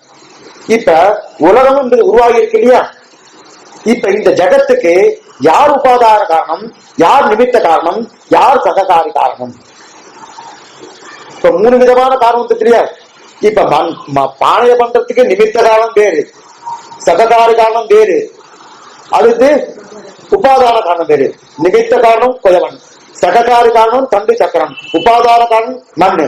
அதே போல இந்த ஜகத்தை சுட்டிக்கிறான் இல்லையா, ஜகத்தை பண்றான் இல்லையா, ஜகத்தை பண்றதுக்கு நிமித்த காரணம் யாரோ ஒருத்தர் இருக்கணும், உபாதான காரணம் யாரோ ஒருத்தர் இருக்கணும், சககாரி காரணம் யாரோ ஒருத்தர் இருக்கணும். ஆனா நீ 3 காரணமும் பிரம்மம்னு சொல்லி இது எப்படி சேருது? பிரத்யட்சத்துக்கு விரோதமா இருக்கு. நான் ஒத்துப்பா, இது நீங்க அங்க உள்ள போய் பார்க்கணும், ரொம்ப அவசியமா இருக்கும், ரொம்ப நல்லா இருக்கும் சுவாமி. ஆனா அதுக்கு நேரம் இல்லை, அதுதான் வருது இல்ல, நேரம் இல்லை. பிரத்யட்சத்துக்கு விரோதமா இருக்கு. எப்படி நீங்க சொல்லலாம்? பிரத்யட்ச விரோதமா சொல்ல முடியுமா? எம்பெருமான் பிரத்யட்ச விரோதம் சொல்லவே மாட்டேன். பிரத்யட்ச விரோதம் இருக்கு. அதனால நான் பிரத்யட்ச விரோதம் நான் பார்த்ததே இல்லையே, இந்த மாதிரி இங்க பார்த்ததே இல்லையே. முதல் ஆச்சரியம் ஏன்னா எங்க பார்த்தாலும் உபாதான காரணம் நிமித்த காரணம் சேர்ந்து இருக்கு, எங்கேயுமே முடியவே முடியாது. உபாதான காரணமும் நிமித்த காரணம் சேர்ந்து பார்க்க முடியாது. நான் சங்கிலி பண்ணினேன்னா நான் தான் சங்கிலியை பண்ணினே சொல்லாம தவிர நானே சங்கிலின்னு சொல்ல முடியுமா? சொல்ல முடியுமா? ஆனா சங்கிலி சொல்லிக்கிறான் நான் சங்கிலின்னு. ஆனா சங்கிலியை நான் பண்ணினேன்னு சங்கிலி சொல்லிக்க முடியாது. நான் சொல்றது புரியுதா? என்ன நானும் இல்லைன்னு சொல்ல முடியுமா? அதுக்கு நானும் இல்லைன்னு சொல்ல முடியுமா? அப்ப உபாதான காரணம் நிமித்த காரணம் ரெண்டு ஒண்ணு சேராது. நீ எப்படி பிரம்மன் ஜெகத் காரணம் சொல்ற? இது முதல் அத்தியாயத்துல இல்ல. நான் சொல்றது புரியுதா? ஒண்ணுகளை இதுவே நமக்கு இவ்வளவு தூரம் நமக்கு சொல்றதுன்னா உள்ள சூத்திரத்துக்குள்ள கூட வச்சுக்க அவளுடைய வாதத்தை கேட்ட உடனே ஒரு நிமிஷம் நமக்கு ஆடி போயிடுவோம். ஆடி போயிட்டு என்ன சுவாமி சரியா இருக்கே சுவாமி, ஏன் ஒரு மாத்துறாரு? இது தப்புன்னு சொல்ல முடியுமா? லோக திருஷ்டியில இந்த மாதிரி உண்டா? இந்த மாதிரி உண்டா? லோக திருஷ்டியில கிடையாது. லோக திருஷ்டி இல்லையோ ஒத்துக்கவே முடியாது. பிரத்யட்ச விரோதம், பிரத்யட்ச விரோதமா சொல்ல முடியாது. பிரத்யட்சம் அதான் சொல்றது. அப்ப நானே சங்கிலி ஆகுன்னா சங்கிலி ஆக முடியாது. நான் சங்கிலி பண்ணாம தவிர அப்ப என்ன பண்ணலாம்? தட்டான்னு சொல்லிக்கலாம், நான் சங்கிலி பண்ண தட்டா இந்த சங்கல்பம் பண்ணிக்கலாம், நான் சங்கிலி பண்ண போறேன்னு. அப்ப தட்டானால் நான் சங்கிலியாக ஆக முடியாது. சங்கம் சொல்லணும், நான் சங்கிலின்னு சொல்லு. சங்கத்தால் தட்டால் ஆக முடியாது. தட்டால் தட்டாலாதான் இருக்க முடியுமே தவிர தங்கம் தங்கமா தான் இருக்க முடியுமே தவிர தங்கம் உபாதான காரணம், தட்டான் நிமித்த காரணம். ஆனா பிரம்மசூத்திரம் என்ன சொல்றதுன்னா பிரம்மமே தான் தட்டான், பிரம்மமே தான் தங்கம் அப்படின்னு சொல்றது. இது என்னமா ஆகும்? இது ஒரு ஆட்சேபம். இது வேதத்தில் இருக்கல, இதான் இது என்ன விப்ரதி பக்தி சொன்னேன். விப்ரதி பக்தி சொன்னேன். வேதத்துக்கு எடுத்துட்டா பரவாயில்ல. சுத்திய வேதம் தான் சொல்லி வேதம் வந்து நிமித்த காரணம், உபாதானம், சககாரி 3 காரணம் பிரம்மம் வேதம் சொல்லிட்டு அதை வச்சு முதல் அத்தியாயம் முடிச்சிட்டார். இப்ப ஆச்சரியம் அது இல்ல. சுத்தி விப்ரதி பிரதிபத்தி இல்ல, இப்ப விப்ரதி பக்தி அப்படி தெரிவிக்கிறார். அப்ப பிரம்மதேதான் குயவன். இங்க என்ன தெரியும்னா இப்ப பிரம்மன் தான் தட்டான்னா, ஆமா பிரம்மசூத்திரம் என்ன சொல்றதுன்னா பிரம்மமேதான் தட்டான், பிரம்மமேதான் தங்கம், பிரம்மமேதான் குயவன், பிரம்மமேதான் மண், பிரம்மமேதான் உபாதான காரணம், பிரம்மமேதான் நிமித்த காரணம், பிரம்மமேதான் சககாரி காரணம். இப்ப இதுதான் பெரிய சந்தேக ஆட்சேபம். என்ன ஆட்சேபம்னா உபாதானம் காரணம் சொன்னா நீங்களே சொல்ற மற்ற இடிக்கிறதே சுவாமின்னு. உபாதான காரணம் சொன்னா இடிக்கிறது என்ன இருக்குன்னா மண் குடமாக இருக்குன்னா உபாதான காரணம் சொன்னா என்னமா அப்ப மாறுதலை ஒத்துக்கணுமே. இப்ப மண் மாறிதான குடமா இருக்கு, மண் மாறிதான குடமா இருக்கு. என்ன பாருங்க, மண் மாறிதான குடமா இருக்கு. அதே போல பிரம்மத்துக்கு மாறுதல் ஏற்பட்டாதானே இந்த பிரபஞ்சம் வரும். நான் சொல்றது புரியுதா? மண் மாறினாலும் குடமா இருக்கு, மண் அப்படியே இருக்க. அப்ப பிரம்மத்துக்கு மாறுதல் ஏற்படணும், மாறுதல் ஏற்படுறதுன்னு அது வந்து பிரபஞ்சம் ஆகணும். அப்ப பிரம்மத்தை பற்றி மாறுதல் கிடையாதுங்கிற சாஸ்திரம் அதிகாராய சித்தாய நித்தாய பரமாத்மனே சதேக ரூப ரூபாய விஷ்ணவே சதவிஷ்ணவே பிரம்மத்துக்கு மாறுதல் இல்லைன்னு சொல்லியிருக்கேன். எப்ப பிரம்மத்துக்கு மாறுதல் இல்லையோ அப்ப திரிவித காலம் பிரம்மம் சொல்லாது. அதுதான் முதலே நான் சொல்லிட்டு இருக்கேன். பிரம்மத்தை விட ஒரு காரணம் வேணா சொல்லு, சங்கல்பப்படுறது சொல்லு வச்சுக்கோ, நிமித்த காரணம் ஏதோ ஒரு காரணம் வச்சுக்கோ, இஷ்டமா வச்சுக்கோ. ஆனா இன்னொருத்தரும் காரணம் இருக்குன்னு அட்டை இதை சொல்லிட்டு இருக்கேன். தயவுசெய்து ஒத்துக்கோ, இதை ஒத்துக்கோங்க. பிரம்மம் தான் காரணம் உன் பிரகாரம் அடிபடுறது பாரு. இப்ப நீ ஒத்துட்டே வச்சுக்கே என்ன அர்த்தம், என்ன அர்த்தமா? அதாவது புரியத்துக்காக்குறேன். அதாவது இப்ப அடிப்படை தரேன். சாதாரணமா பிரம்மத்துக்கு விசாரம் கிடையாது, ஒரே மாதிரி. அதாவது சொரூபம் என்ன இருக்கு, ஒண்ணு இருக்கு, சுபாவம் ஒண்ணு இருக்கு. இது அடிப்படை ஞானம். இது தெரிஞ்சுட்டா அதுக்கு வந்துடலாம். சொரூபம் ஒண்ணு, சுபாவம் ஒண்ணு. இப்ப நான் யார் அப்படின்னா நான் கிருஷ்ணன் தெரியாது, என்ன சுவாமியின் குமாரன், என்னென்ன படிச்சிருக்கேன், என்னென்ன பண்ணிருக்கேன், இது என்னுடைய சொரூபம். பாகவத் சேஷபோதன், பகவத் சேஷபோதன் இது சொரூபம் அப்படின்னு தெரியாது. இன்னாருக்கு குமார்ன்றது சொரூபம், இன்னாருடைய பகவான் சேஷபோதன் தெரியும் சொரூபம், இன்ன பேருன்றது சொரூபம் தெரிஞ்சு விடுது. அதற்கு மேல சுபாவம் என்ன அர்த்தம்? கோபக்காரர், கருணை உடையவர் படுத்துவார், தலை உடையவர், கருணை உடையவர், ஸ்ரீபாஷன் சொல்வார், இந்த உபன்யாசம் இதெல்லாம் வந்து சுபாவம். சொரூபம் வேறு, சுபாவம் வேறு. கிருபை என்பது வேறு, சொரூபம் வேறு. அதாவது கிருபை என்பது எனக்கு சொரூபம் அல்ல, மனதை வச்சுக்கோ. கோபம் என்பது எனக்கு சொரூபம் அல்ல, அது வரும் போகும். ஆனா எது பிரியவே பிரியாதோ அதைத்தான் சொரூபம்னு சொல்லுவார். மனதை வச்சுக்கோ. எது பிரியுது, இது முக்கியமா இது கேட்டும்போது எது பிரியவே பிரியாதோ அது சொரூபம்னு சொல்லுவார். இப்ப ராமன் இருக்கார், இவர் ஆண் தன்மை உடையவர், இதுக்கு சொரூபம். பிரியவே பிரியாது.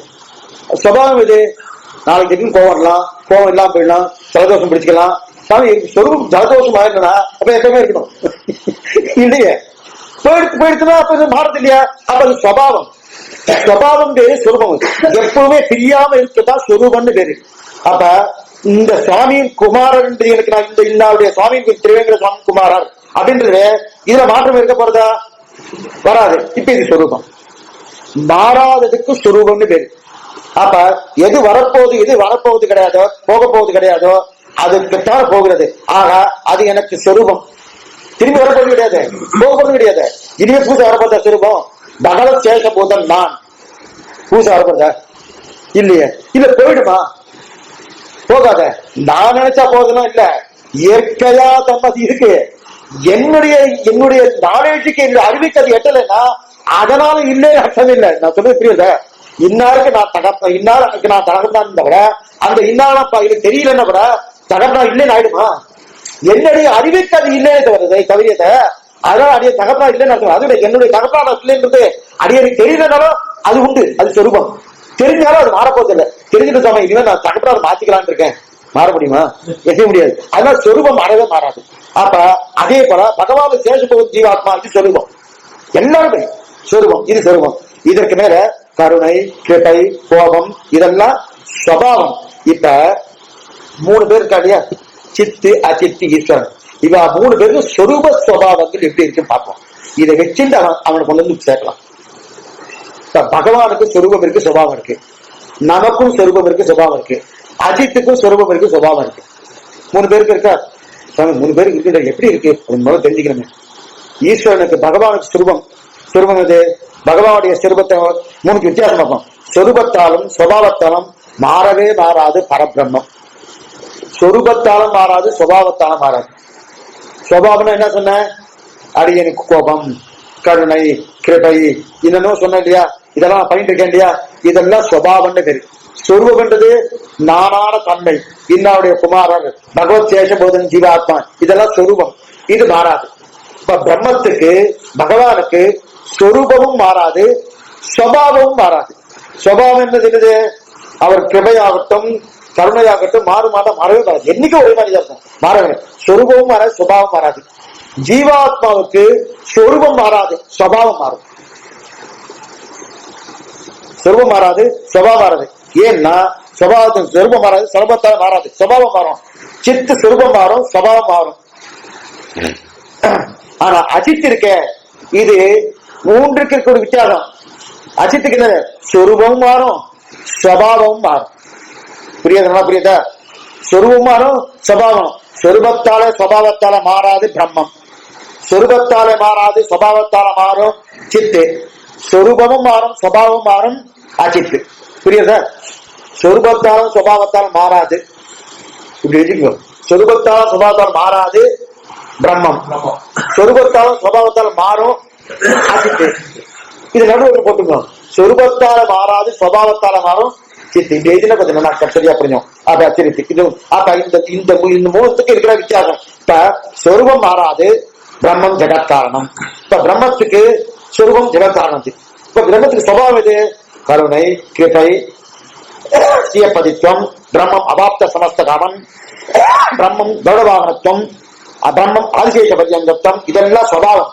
இந்த சுபாவம் பிரம்மத்துக்கு மாறாது. ஆதிசேஷ பரியங்கத்தை விட்டு எங்க போயிட்டோம்னா நாம போயிடுவோம். நம்ம இந்த சீட்ல உட்காந்துட்டு வேற சீட்டுக்கு போவோம். அது எப்பயுமே உண்டு. சென்னால் பிரஜாம் இருந்தா சிங்காசனமா நின்றால் மரபடியாம் எப்போ உண்டு. அதான் இதெல்லாம் இயற்கையான தன்மை. இது இருந்து மாறவே மாறாது. அதெல்லாம் சுபாவத்தால மாறாது, சுபாவத்தால மாறவே மாறாது. இதெல்லாம் சுபாவம். இப்ப இந்த சுபாவம் மாறாது பிரம்மத்துக்கு. ஆக சொருவம் மாறாது, சுபாவம் மாறாது. இது பிரம்ம லட்சணம்.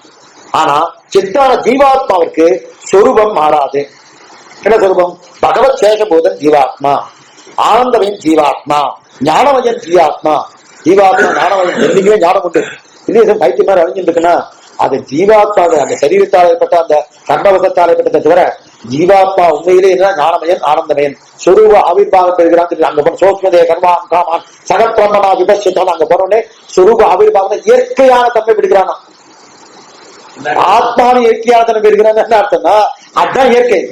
இதெல்லாம் இப்ப நமக்கு வந்தேறி நமக்கு என்ன சரீரத்தாலும் இந்த பிரகிருதியாலும் இங்க இருக்கிறது இருபத்தரமா நாட்கள் இருக்கிறபடியால இதெல்லாம் மாறிட்டு இயற்கையான தன்மையில் பெறுகிறான். அப்பனா சொரூபம் மாறாது. ஜீவாத்மா பகவானை கடுமை மாறாது.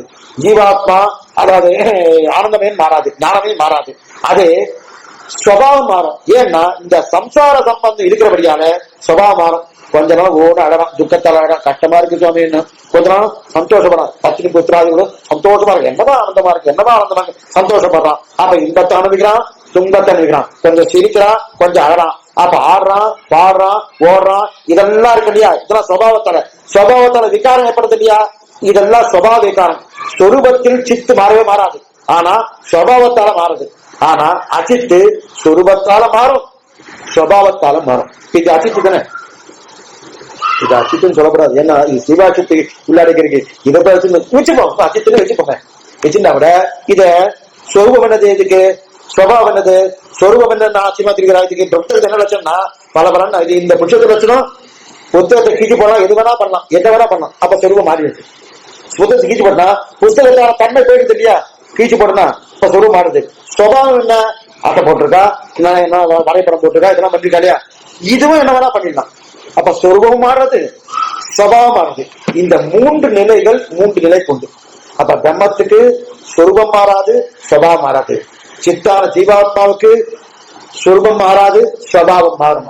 அச்சித்தான இந்த ஐஸ்வர்யத்துக்கு இந்த சொரூபம் மாறும், சுபாவம் மாறும். அப்ப சித்துக்கு சொரூபம் மாறாது, சுபாவம் மாறும். ஈஸ்வரனுக்கு சொரூபம் மாறாது, சுபாவம் மாறாது. அதுதான் வித்தியாசம். மூன்றுக்கு சொரூப சுபாவம். இப்ப நாம உபாதான காரணம் ஈஸ்வரனுக்கு சொல்ல முடியுமா? அதாவது பிரம்மத்துக்கு சொல்ல முடியுமான்னா முடியாது. ஏன்னா மண் மாறினாத்தான குடமாகும். இப்ப என்ன சொன்னீங்க? சொரூபமும் மாறாது, சுபாவம் மாறாது சொன்னீங்க. அப்ப சொரூபம் சொன்னா மாறாதுனாலே அப்ப எப்படிதான் அது பண்ண முடியும்? உபாதான காரணம் ஈஸ்வரன் சொல்ல முடியும்? உபாதான காரணம் சொல்லணும்னாலே மாறினாதான் சொல்ல முடியும். நான் சொல்றது புரியுதா? இது ஆட்சேபம், இது சாமானிய ஆட்சேபம் இல்ல. அப்ப தங்கம் மாறினாதானே சங்கிலி ஆகுது. தங்கத்தை தட்டம் அடிச்சு இதை மாறினாதான் சங்கிலி ஆகுது. அதே போல பிரம்மம் மாறினாதான் ஜெகத்தாகும். அதுதான் உபாதான காரணத்துவம், அதுதானே உபாதான. அப்படியானா பிரம்மம் மாறுன்னு ஒத்துக்கோ. உபாதான காரணம் சொல்லணும்னா பிரம்மம் மாறுன்னு ஒத்துக்கோ. பிரம்மத்துக்கு மாறுதல் கிடையாதுன்னு சொன்னா உபாதான காரணத்தை விட்டு கொடுத்துரு. இது அவன் கேட்கிற கேள்வி. ஒண்ணு பிரம்மத்துக்கு மாறுதல் உண்டு ஒத்துண்டா போனா வந்து உபாதானத்தை நான் உபாதானத்தை நான் ஒத்துக்கிறேன், பிரம்ம மாறுதல் ஒத்துக்கிறேன். இல்ல இல்ல, பிரம்மத்துக்கு மாறுதல் கிடையாது, அவிகாரா சாஸ்திரம் இருக்கு, மாறுதல் கிடையாது அப்படின்னு நீ நினைச்சேன்னா அப்ப என்ன பண்ணு? உபாதான காலத்தை பிரம்மத்தை விட்டு கொடுத்துரு. உன்னுடைய பிரம்மத்துக்கு அந்த நிர்விகார தத்துவம் நிலையெல்லாம் அப்படி இருக்கும். ஆனா என்ன ஆகும்? உபாதான காலத்துக்கு போயிடும். அது போல போயிட்டு பிரம்மத்துக்கு சொரூப சுபாவம் அப்படியே இருக்கு அப்படின்னா சுவாமி ராமானுஜர் பார்த்தார், நான் ரெண்டையுமே விட்டு கொடுக்கறதா இல்லைன்ட்டு. என்ன ஆச்சரியமா கேன்சர் பண்ற, ரெண்டையுமே விட்டு கொடுக்கறதா இல்லைன்னு என்னதான் சொல்லலாம்னு கேக்குறான். இது ரெண்டுமே பிரம்மம் தான் உபாதான கணம், பிரம்மம் தான் நிர்விகார தத்துவம், எப்படி நீ சொல்லலாம்னு கேக்குறான். அப்ப அதுக்கு சில நான் குறிப்பினார் ஆசை நிர்ணயமா இருக்கு. சில பேர் சொல்லுவாங்க உடுக்கும் ஆசை மீது குடிக்கணும்னா மீசல படுறதா அப்படாம உடுக்காத மீச இருக்காது இல்லையா? அந்த மாதிரி இருக்க என்னன்னா இப்படி சொல்ல ரெண்டையும் எப்படி சொல்லாத ஆச்சரித்தான். நான் இரண்டையும் சொல்றேன். எப்படின்னா பிரம்மத்துக்கு சரீரம் இருக்கு, அதுதான் சேத்தனா சேத்தனங்கள், சேத்தன அச்சேதனங்கள் அர்த்தம். இப்ப நல்லா புரிஞ்சு இதோட நீங்க முடிச்சிரு. அதாவது சூஷ்ம ஆகாரத்திலிருந்த ஸ்தூல ஆகாரம் ஆக போயிருக்கு. இவ்வளவுதான் சிருஷ்டியே. சூஷ்மமா இருக்கிறதா ஸ்தூலமா இருக்கு, சூஷ்மமா இருக்கிறதா ஸ்தூலமா இருக்கு. இத்தினூண்டு இடத்துல இருந்து பெருசா இருக்கு இல்லையா? இத்தினூண்டு இருக்கிறது சூஷ்மம் பேரு, அது பெருசா இருக்கு ஸ்தூலன்னு பேரு. சூஷ்மத்திலிருந்து ஸ்தூலமா இருந்தா என்னது? சிருஷ்டின்னு பேருன்னா. சிருஷ்டினா நீ என்னவோ நினைச்சுட்டு இருக்க, சூஷ்மத்திலிருந்து ஸ்தூலமா இருந்தா சிருஷ்டினா, சூஷ்மத்திலிருந்து பெருசா இருந்தா சிருஷ்டின்னு. அப்புறம் என்ன? சூஷ்மமான நிலையில பிரம்மத்தோடு சேர்ந்து இருக்கு, அடுத்து ஸ்தூலமான நிலையில பிரம்மத்தோடு சேர்ந்து இருக்கு.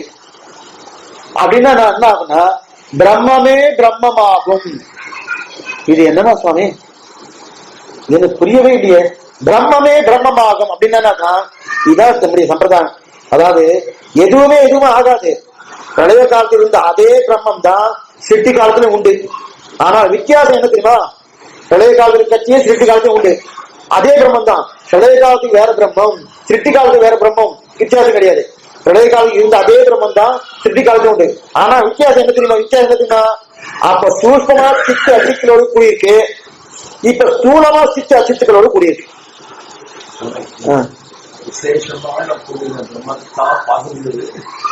அது வாங்க அதுக்கு புரிஞ்சு, அதுக்கு சந்தேகமே இல்லை. அது இருந்தாலும் புரியணும், அது நேரடியாக கொண்டு சேர்க்க முடியாது. அது எந்த விதமான சந்தேகம் இல்லை. ஏன்னா எப்படி பார்த்தாலும் அது இடிக்கிறது, எந்த நிலையில பார்த்தாலும் இடிக்கிறது இருக்கணும். அப்ப சூஷ்மமான சித்து அச்சுக்களோடு கூடி இருக்குது, இப்ப ஸ்தூலமான சித்து அச்சுக்களோடு இருக்கு. என்ன சூஷ்ம ஸ்தூலனா சித்து அச்சுத்து. சூஷ்மம் என்ன? சூஷ்மம் என்னக்கும் நாமம் ரூபம் வித்தியாசமே சொல்ல முடியாது. இப்படி இருக்கும், ஒரு பெயரிட்டு சொல்ல முடியாது, அழைக்க முடியாது, என்ன மாதிரி இருக்குன்னு சொல்ல முடியாது. எப்படியோ இருக்கும், பிடிச்சு வச்ச மாதிரி எப்படியோ இருக்கும். அந்த பேருக்கு தான் நாமரூபமே இல்லாம இருக்கும். நாமரூபம் இல்லாம இருக்கிறது தான் என்னது? அதுக்கு சூஷ்மம்னு பேரு. சூஷ்மமான சித்து அச்சித்தலோடு சேர்ந்து இருக்கக்கூடிய நிலைதான் நிலைய காட்டுற. அதே சிட்டி வந்துட்டு வச்சுக்கேன், அப்ப உடனே ஸ்தூலமாயிடுது. ஸ்தூலம் ராமன், கண்ணன், கேசவன், கோவிந்தன், சீதா, இவ அவ அப்படின்னு பேர் வைக்கிறா இல்லையா? அப்ப இந்த பேரெல்லாம் எப்படி ஸ்தூலமானதுக்கு அப்புறம் ஸ்தூல சேதனா சேதன விசிஷ்ட பிரம்மம் ஆன பிரம்மமே அச்சித்து சித்துக்களோடு பிரளயத்திலையும் கூடியிருக்கு. பிரம்மம் சித்து அச்சித்தோடு சிட்டிலையும் கூடியிருக்கு. பிரம்மமே பிரம்மமானது தவிர மாறுதல் என்ன என்னன்னா சொரூபத்திலும் மாறுதல் இல்லை, சுபாவத்திலும் மாறுதல் இல்லை. சொரூபம் எது? பிரம்மத்தின் தன்மை. சுபாவம் எது? ஆதிசேதம் ஸ்ரீயப்பதித்துவம் வாகனத்துவம் இதெல்லாம் சுபாவம் இல்லையா? அதுலயும் மாறல, சொரூபத்திலயும் மாறல. இப்ப மாறலன்னா இப்ப என்ன மாறுதுன்னா என்ன சொல்லுதான் அப்படிதான் இருக்குது, அது ஒண்ணும் மாறாது. பிரம்மத்துடைய சரீரம் தான் வேறுபடுறாங்க, சரீரம் மாறுறது. சரீரம் மாறுறதுல என்ன ஆச்சுன்னா அச்சித்து அழிஞ்சு போய் இன்னொரு வருதுன்னு அர்த்தம் இல்லை. நல்லா வச்சுக்கிடுவோம். சரீரம் மாறுதுன்னா இந்த நிலையிலிருந்து இன்னொரு நிலைக்கு வருது. அவ்வளவுதான் தவிர ஓ இது இது அழிச்சுட்டு இதை புரிச்சுட்டு இன்னொரு நிலைக்கு வருது அந்த மாதிரி இல்ல, இதுவே வேற நிலைக்கு வருது. அப்ப பிரம்மத்துடைய சரீரம் தான் மாறுறதே தவிர பிரம்மத்துடைய சொரூபமும் பிரம்மத்துடைய சுபாவமும் மாறுபாட்டுக்கு கிடையாது. அப்ப பிரம்மத்துடைய சரீரத்துக்குள்ளதான் சித்தும் அசித்தும் ஒட்டி கிடக்கிறது. பழைய காலத்துல ஸ்தூலமாக சூக்ஷ்மமாக, அது எட்டு காலத்துல ஸ்தூலமாக அது கடந்து நிற்கிறது. இதாட்டம். அப்ப இவ்வளவுதான் மாறுற பிரம்மத்துக்கு. இப்ப சரீரமே வந்து ஏதாவது ஆகிட்டா நம்ம ஆத்மாவினாரி புரியத்துக்கு அவ்வளவு சொல்றேன். போயிட்டே இருக்கேன், நல்ல மழை காலம் போயிட்டு, அது இந்த பக்கம் அந்த பாரிஸ் பக்கம் போய் நல்லா சேரிக்கிறதா இருக்கும். காசுல நடந்து போயிட்டு இருந்துச்சு. அது அந்த ஏதோ ஒரு முன்னாடி போயிட்டு இருந்துச்சு. வண்டிக்கார காட்டிக்கார வந்து நல்லா சேட்டை வாரி அடிச்சுட்டான். மேல நல்லா அடிச்சு பிடிச்ச உடனே என்ன பண்றது, என்ன சுவாமி என்ன சுவாமிகள் அந்த பக்கத்துல இருக்கு ஆகும், அங்க தெரிஞ்ச ஆம்பு இருக்கு, அங்க போய் நல்லா தீர்த்த மாட்டி போலாம் அப்படின்ட்டு நேரம் போனோம். போன உடனே வேட்டிலாம் ஒரு அழுக்கா இருந்தது, சேராது நினைச்சாச்சு. உடம்பு இங்க அழுகு சேராது குளிச்சாச்சு. ஒருத்தர் சொன்னார், சுவாமினே உள்ளுக்குள்ள ஆத்மா இருக்கு, அது கொஞ்சம் சேறு பட்டுக்கும், அதையும் எடுத்து அலம்பிட்டு பாருங்க அப்படின்னா. இப்ப ஆத்மா கழுவி பட்டுக்குமா? அழுக்கப்பட போறது இல்லையா? இப்ப இங்க எங்க அழுக்கப்பட்டது? சரீரத்துக்கு பட்டது, அடுத்து வேட்டியில பட்டது. இப்ப சரீரத்தையும் அளந்தாச்சு, வேட்டியும் அளந்தாச்சு. அப்ப சரீரத்தையும் வேட்டி அளந்ததுக்கு அப்புறம் ஆத்மாவுல படுமான்னா, அதே போல பிரம்மத்துக்கு சரீரத்தை போல சித்தும் அச்சித்தும் என்ன. அப்ப சரீரத்தில் ஏற்பட சித்த சித்துங்க மாறுதல்கள் தான் இது. அப்ப பிரம்மஸ்வரூபத்தையோ சுபாவத்தையோ இது அண்டவே அண்டாது. ஏன்னா என்னுடைய ஆத்மா சொன்ன தப்பு, இது ஆத்மாவை பாதிச்சுதா? சரி, சரீரத்துல பட்டது வேட்டியில பட்டுது, ஆத்மா பாதிச்சுதா? ஆத்மா ஆக முடியுமா? ஒண்ணு பண்ண முடியாது. அப்ப ஆக நிர்விகாரத்தை இருந்து கொண்டே உபாதான கருத்தை சொல்லலாம். நீ என்ன சொன்ன? நிர்விகார தத்துவமாச்சு உபாதான காரணத்தை சொல்ல முடியாதுன்னு சொன்ன இல்லையே. சொரூபத்தாலும் சுபாவத்தாலும் மாறா இருந்தாலும் சரீரத்தாலும் மாறுறது. மாறுறதுன்னா என்ன? அதுவே நானே பிரம்மமாக கடவன் மகுஷ்யா பிரஜாலேய அப்படின்னு தாங்கிறது. நானே பலவரையாக ஆக கடவுள் பிரம்ம நினைக்கிறது. நினைச்சவன கிட்டு கிட்டு கிட்டு அதுவே ஆகிட்டு இருக்கு.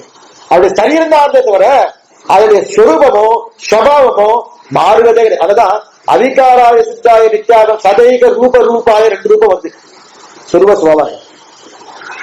இந்த வியாக்கியானம் பராசப்பட்டு தான், சங்கரனுடைய வியாக்கியானத்துல கிடையாது.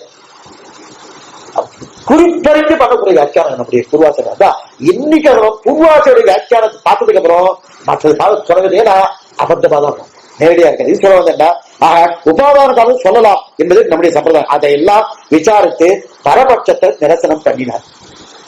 அப்ப என்னன்னா, அப்ப ஸ்ருதிபாதத்தாலும் தர்க்கபாதத்தாலும் இது பூர்வத்திட்டம். உத்தரத்திட்டம் பூர்வத்திட்டம். அப்ப பூர்வத்திட்டத்தாலே ஏதோ காரணத்தினால் இப்படி எல்லாம் கிடையாது என்று ஆட்சேபிக்க என்ன காரணம் சொல்லல. என்ன காரணம் பார்க்கணும், அவருடைய ஆட்சேபத்தை எடுக்கணும். அவன் ஆட்சேபத்தை சொல்றதுக்கு மட்டுமே ஒரு 4 உபன்யாசம். அவ்வளவு பெருசா ஆட்சேபம் ரொம்ப நல்லா, அதாவது தர்க்க ரீதியா சாஸ்திர ரீதியா ஆட்சேபிக்கிறான். இப்ப நம்ம முதல்ல ஆட்சேபிக்கிறது வேற 2 வாரம் ஆட்சேபிக்கிறதுல தப்பு இருக்கா? ஏன்னா பிரத்யட்சத்துக்கு விரோதம் தான் அது. பிரத்யட்சமா குயவன் வந்து நான் பானையாக கடவேன்னு சங்கல்பிக்க முடியுமா? மண்ணை கொண்டு நான் பானை பண்ணுகிறேன் தான் சங்கல்பிக்க பண்ண முடியுமா தவிர நானே பானையாக ஆகிறேன் சொல்ல முடியுமா? பிரத்யட்ச விரோதம் தானே இது. பிரத்யட்சமா இல்லையே. ஆனா பிரத்யட்சத்தோட அது சேர்க்காது. இது பிரத்யட்ச விரோதம் தான் சொல்லுங்க. நேரிட்டு வருதா சாஸ்திரம் தான் சொன்னதுதான் பிரபலம் வரைச்சல் சொல்லணும். ஆனா சுதிபாதத்தாலும் தர்க்கபாதத்தாலும் பூர்வஜிதத்தில் ஏதோ காரணத்துல இப்படி எல்லாம் கிடையாது ஆட்சேபிக்க பட்சத்தை சாதித்தது, பரபட்சத்தை நிரசனம் பண்ணினது சுதிபாதம் தர்க்கபாதம். இது பூர்வஜித்தம். அதாவது பூர்வஜித்தத்துல முதல் 2வது அத்தியாயத்தில் முதல் 2 பாதம் தர்க்கபாதம் அண்டு சிந்திபாதம். அடுத்து உத்தரஜிதம். அதாவது 2வது அத்தியாயத்தில் பாதங்களுக்குள்ளே உத்தரஜிதம் பாதாட்டம். 2வது 2 பாதங்களால் என்ன சொல்கிறார்கள்? அதாவது முன்னாடி ஏதோ காரணம் சொன்னேன், பிரம்மத்தை இப்படி என்று நிரூபித்து இப்ப நான் சொல்கிறேன் கேள். பிரம்மத்தை தவிர ஆகாசம் காரணம் சொன்னால் என்ன, என் இந்திரியங்கள் காரணம் என்று சொன்னால் என்ன, எவ்வளவு தூரம் புரியுது. காரணம் சொன்னால் என்ன, இதெல்லாம் வியற்பாதம். இப்படி சொல்லாதே என் இந்திரியங்களும் காரணம் என்று சொல்லாதே, என்ன அதே போல ஆகாசம் காரணம் சொல்லாது, இதெல்லாம் பிராணபாதம். ஆக இந்த காலத்தை நிரசம் பண்ணிட்டு 3-4 பாதத்தாலே மேலிட்ட 2 பாதத்தாலே என்ன தெரியுங்களா கண்ட வஸ்துக்களை சொல்ல ஆரம்பித்தான். அதாவது ஆகாசம் தான் காரணம். இங்க என்ன பண்ணா இவருக்கு நிமித்த காரணம் உபதாரணம் சககார காரணத்துவம் இல்லைன்னு சொன்ன இல்லையா, அதை முடிச்சாச்சு தர்க்கவாதத்தாலும் அதே போல ஸ்ருதி பாதத்தாலும் தர்க்க பாதத்தாலும். இப்ப என்னன்னா ஆகாசம் காரணம், ஆகாசம் காரணம், இந்திரியங்கள் காரணம் அப்படின்னு தெரிவிக்கிறார்.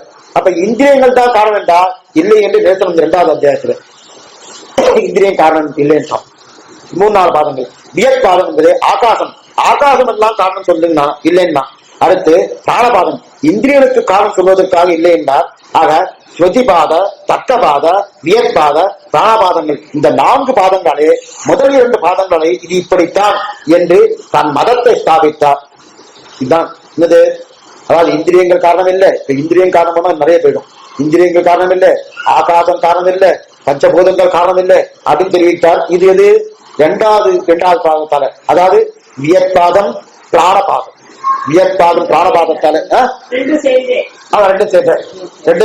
வியற்பாதம் தான் என்னது இந்திரியங்கள் காரணம் சொன்னால் சொல்லாதேன்னா, பிராணபாதம் தான் என்னது ஆகாசம் காரணம் சொல்லாதேன்னா. பிராணபாதம் அதாவது இது அதாவது இந்திரியங்கள் காரணம் சொன்னால் சொல்லாதே. இது பிராணபாதம் தான் இந்திரியங்கள், சாரி பிராணபாதம் தான் இந்திரியங்கள், பிராணபாதம் தான் இந்திரியங்கள், பிராணபாதம் தான் இந்திரியங்கள்.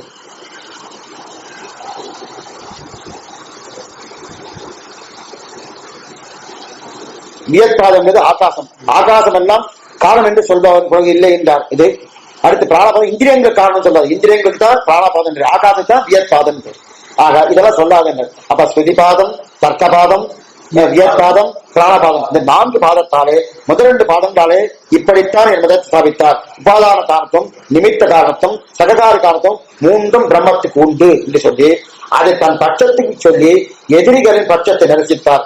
மேலும் அந்த பிரம்மத்தை தவிர இருக்கு இதெல்லாம் இருக்கலாமே என்று சிலர் ஆட்சேபிக்க, அதாவது பிரம்மம் ஜகத்காரணம், ஆனால் இந்த காரணத்துவம் என்பது பராதேசிகம் என்று ஆட்சேபிக்கலாம். அந்த காரணத்தையெல்லாம் தள்ளி தள்ளி தள்ளி இதெல்லாம் கிடையாது, இதெல்லாம் கிடையாது, இதெல்லாம் கிடையாது. பிரம்மக்காரின் ஜெகத் அத்தனையும் அச்சேதச்சித் அச்சித்துக்கள் பிரம்மத்துக்கு காரியம், பிரம்மம் காரணம் என்று சொல்ல பார்த்தோம். அவர் ஆட்சேபிக்க என்ன பிரம்மம் காரணம் இல்லாமல் சிலதெல்லாம் உருவானது என்று சொல்ல இல்ல, பிரம்மமே காரணத்துக்கும் வேறுபட்ட, அதாவது பிரம்ம காரியத்துக்கு வேறுபட்ட அதாவது அல்லாத சிலதும் உண்டு என்று சொல்ல போக அது கிடையாது. அதாவது பிரம்மத்து காரணம் என்று சொல்லாததுல பிரம்மம் காரணது சிலதும் காரணம் உண்டு அப்படின்னு சொல்ற இல்லையா, அதெல்லாம் காரணம் கிடையாதுன்னு சொல்ல பார்க்க அது கிடையாது சொன்னார். அப்ப அவனுக்கு சரீரம் அல்லாத, அவனுக்கு பிரகாரம் அல்லாத, அவனுக்கு அதாவது என்ன தெரிவிக்கிறான்னா பிரம்மத்துக்கு சரீரம் அல்லாத, பிரகாரம் அல்லாத, அவனுக்கு சேஷம் அல்லாத, அவனை ஆத்மாவதா கொள்ளாத எதுவுமே கிடையாது. அவனுக்கு இதுலயே அத்வைத அடிபட்டு அவன் எதுவுமே கிடையாது. அப்ப அஜித் சரீரமாய் அஜித் ஆத்மமாய் அஜத் சேஷமாய், அதாவது அவனுக்கு சேஷம் அல்லாததை கண்டுபிடிக்கவே முடியாத. இந்த வஸ்து அவனுக்கு சேஷம் இல்லை, கண்டுபிடிக்க முடியாது. அப்ப அவனுக்கு சரீரம் அல்லாதது கண்டுபிடிக்க முடியாது, அவனை ஆத்மாவாக கொள்ளாததை கண்டுபிடிக்கவும் முடியாது. அவனுக்கு சரீரம் அல்லாததையும் கண்டுபிடிக்க முடியாது, அவனுக்கு ஆத்மா அல்லாததையும் கண்டுபிடிக்க முடியாது. இதெல்லாவற்றையும் நிரூபித்து காட்ட இது 2வது அத்தியாயம். 2வது அத்தியாயம். ஆக 2வது அத்தியாயம் முழுவதும் அவிரோத அத்தியாயம். அவிரோத அத்தியாயம் விரோதங்கள் நிறைய கிளம்ப அத்தனை விரோதங்கள் அடக்கினது 2வது அத்தியாயத்தாலே. ஆக முதல் அத்தியாயத்தாலே காரணத்தை ஸ்தாபித்தார், வாக்கியங்களை சமன்வயப்படுத்தினார், வேத வாக்கியங்கள், அதான் சமன்வய அத்தியாயம். ஏன்னா வேத வாக்கியங்கள் கொண்டுதான் ஆட்சேபிக்கிறான் முதல் அத்தியாயத்துல. அதான் ஸ்ருதிபாதம் பார்த்தோம் இல்லையா, ஸ்ருதி வாக்கியம் கொண்டு ஆட்சேபம், அதான் சமன்வய அத்தியாயம். இது சமன்வயம். 2வது அத்தியாயம் முழுது என்னன்னா விரோதங்களை சமனம் பண்றார். இது வேதத்தை கொண்டு இல்ல, தர்க்க சாஸ்திரம் நியாய சாஸ்திரம் மேற்கொண்டு தாண்டோனிஜமா பேசுறது இல்லையா. அப்ப விரோதம் சமன்வயப்படுத்தினா இல்லையா, இது அவிரோத அத்தியாயம். அப்ப பிரம்மத்தை முடிச்சார், பூர்வஜிதம் முடிஞ்சு போயிடுச்சு. ஏன்னா முதல்ல என்ன பார்த்தோம், முதலுக்கு வரணும் பூர்வஜிதம் சித்தஜிதம் விஷயஜிதம் 3 பார்த்தோம், 6 எடுத்துட்டோம். பூர்வஜிதம் அந்த பாருங்க, பூர்வஜிதம் சித்தஜிதம் விஷயஜிதம்னு பார்த்தோம். பூர்வஜிதம் பூர்வஜித்தம் உத்தரஜித்துல முதல் 2 அத்தியாயங்கள் பூர்வஜித்தம் அப்படின்னு பார்த்தோம். அது இப்ப முடிஞ்சிட்டு முதல் அத்தியாயம் முடிஞ்சிட்டு விஷயத்தை சித்தஜித்தம் என்னது பிரம்மத்தை பத்தின விசாரமானபடியா முதல் அத்தியாயங்கள். அதனால் சித்தஜித்தம் பேரு அது முடிஞ்சிட்டு. அதுக்கு விஷயஜித்தம் விஷயம் எது பிரம்மம் தானே. பிரம்மம் ஆனபடியான விஷயஜித்தம் முடிஞ்சிட்டு. இனிமேல் நம்ம பார்க்க வேண்டியது என்னது உத்தரஜித்தம், அதே போல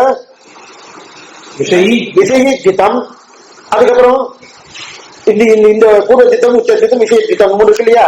அதுல விஷயஜித்தம் இருக்கு இல்லையா. அந்த விஷயஜித்தத்துல சித்தத்தின் சாத்தியஜித்தம் சாத்தியஜித்தம் பார்க்கணும். சாத்தியஜித்தம் விஷயஜித்தம் அடுத்து சாத்தியஜித்தம் விஷயஜித்தம் உத்தரஜித்தம் இந்த 3ஐயும் பார்க்கணும். இது வரைக்கும் பார்த்தது பூர்வஜித்தம், அடுத்து பூர்வஜித்தம் சித்தஜித்தம், அடுத்து விஷயஜித்தம் விஷயஜித்தம் இந்த 3ஐயும் பார்த்துக்கோம்.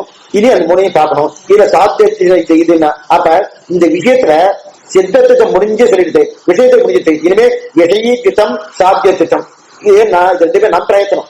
சாத்தியஜித்தம் என்னது உபாசனம் பண்றது உபாயமா இருக்கிறது நம் பிரயத்தனம். அதுல இது 3வது அத்தியாயத்துல உபாசனம் சாதனா அத்தியாயம். சாதனா அத்தியாயத்தை சாதனம் உபாசனமே உபாசனம் பண்ண வரணும்னாலே நமக்கு என்னென்ன வேணும் அழகா 4 பாதங்களா சொல்றேன். நம்ம உபாசனம் பண்ண வரணும்னாலே பகவான் உபாசிக்கணும் இல்லையா, ஆராதிக்கணும் இல்லையா, அவனை உபாசிக்கணும் அவனே வழி நினைக்கணும் இல்லையா. அப்ப அவன் நினைக்கணும்னாலே உபாசனம் பண்ணனாலே நாம என்னென்ன பண்ணோம். அப்ப அந்த நாம என்னென்ன பண்ணணும்னு அழகா அந்த 4 பாதத்தை சொல்றாரு. இது உபாசன அத்தியாயம். அந்த அத்தியாயத்தை என்ன 4 பாதம் என்னன்னா வைராக்கிய பாதம், உபயலிங்க பாதம், குணோப சம்ஹார பாதம், அங்க பாதம். இந்த 4 பாதம் சொல்லக்கூடிய அர்த்தங்கள் என்ன ஆச்சரியமா தெரிவிக்காரு. ரொம்ப நல்லா இருக்கும். இந்த சாதனா அத்தியாயத்தை ரொம்ப முக்கியம். ஏன்னா இத்தனை நாள் என்ன ஆயிட்டுன்னா பிரம்மத்துக்கு உண்டான பிரம்மத்தை ஸ்தாபிக்கத்தை எடுத்துட்டோம். பிரம்மத்தை ஸ்தாபிச்சாச்சே, பிரம்மத்தை ஸ்தாபிச்சதுக்கும் பெசா வந்துட்டு நமக்கு கிடைக்கணுமே. இனிமேதான் நம்ம விஷயமே. இது வரைக்கும் பிரம்மத்தின் விஷயம். இனிமே நம்ம விஷயம் நாம என்ன பண்ணணும். அது சாதனாத்தியாயம். சாதனாத்தியம் நாம என்ன பண்ணணும்ன்றது ஆச்சரியமா தெரிவிக்கிறார். அதுக்கு பலாத்தியாயத்துல அவர் என்ன பண்றார். பராத்தியத்தில் இதே நிலைதான் சர்வதர்மான் பரித்தியஜ்ய மாமேகம் அகம் துவா சர்வபாபேட்சு மோட்சயிச்சாமி மா சுசகா. இந்த 3வது அத்தியாயம் 4வது அத்தியாயம் இல்லையா மாமேகம் சர்வம் பிரஜா என்னது 3வது அத்தியாயம் 3வது அத்தியாயம் அகம் துவா சர்வபாபேட்சு மோட்சயிச்சா மா சுசகா 4வது இதோட விஷயம் என்ன என்பது அடுத்து வந்தாங்க.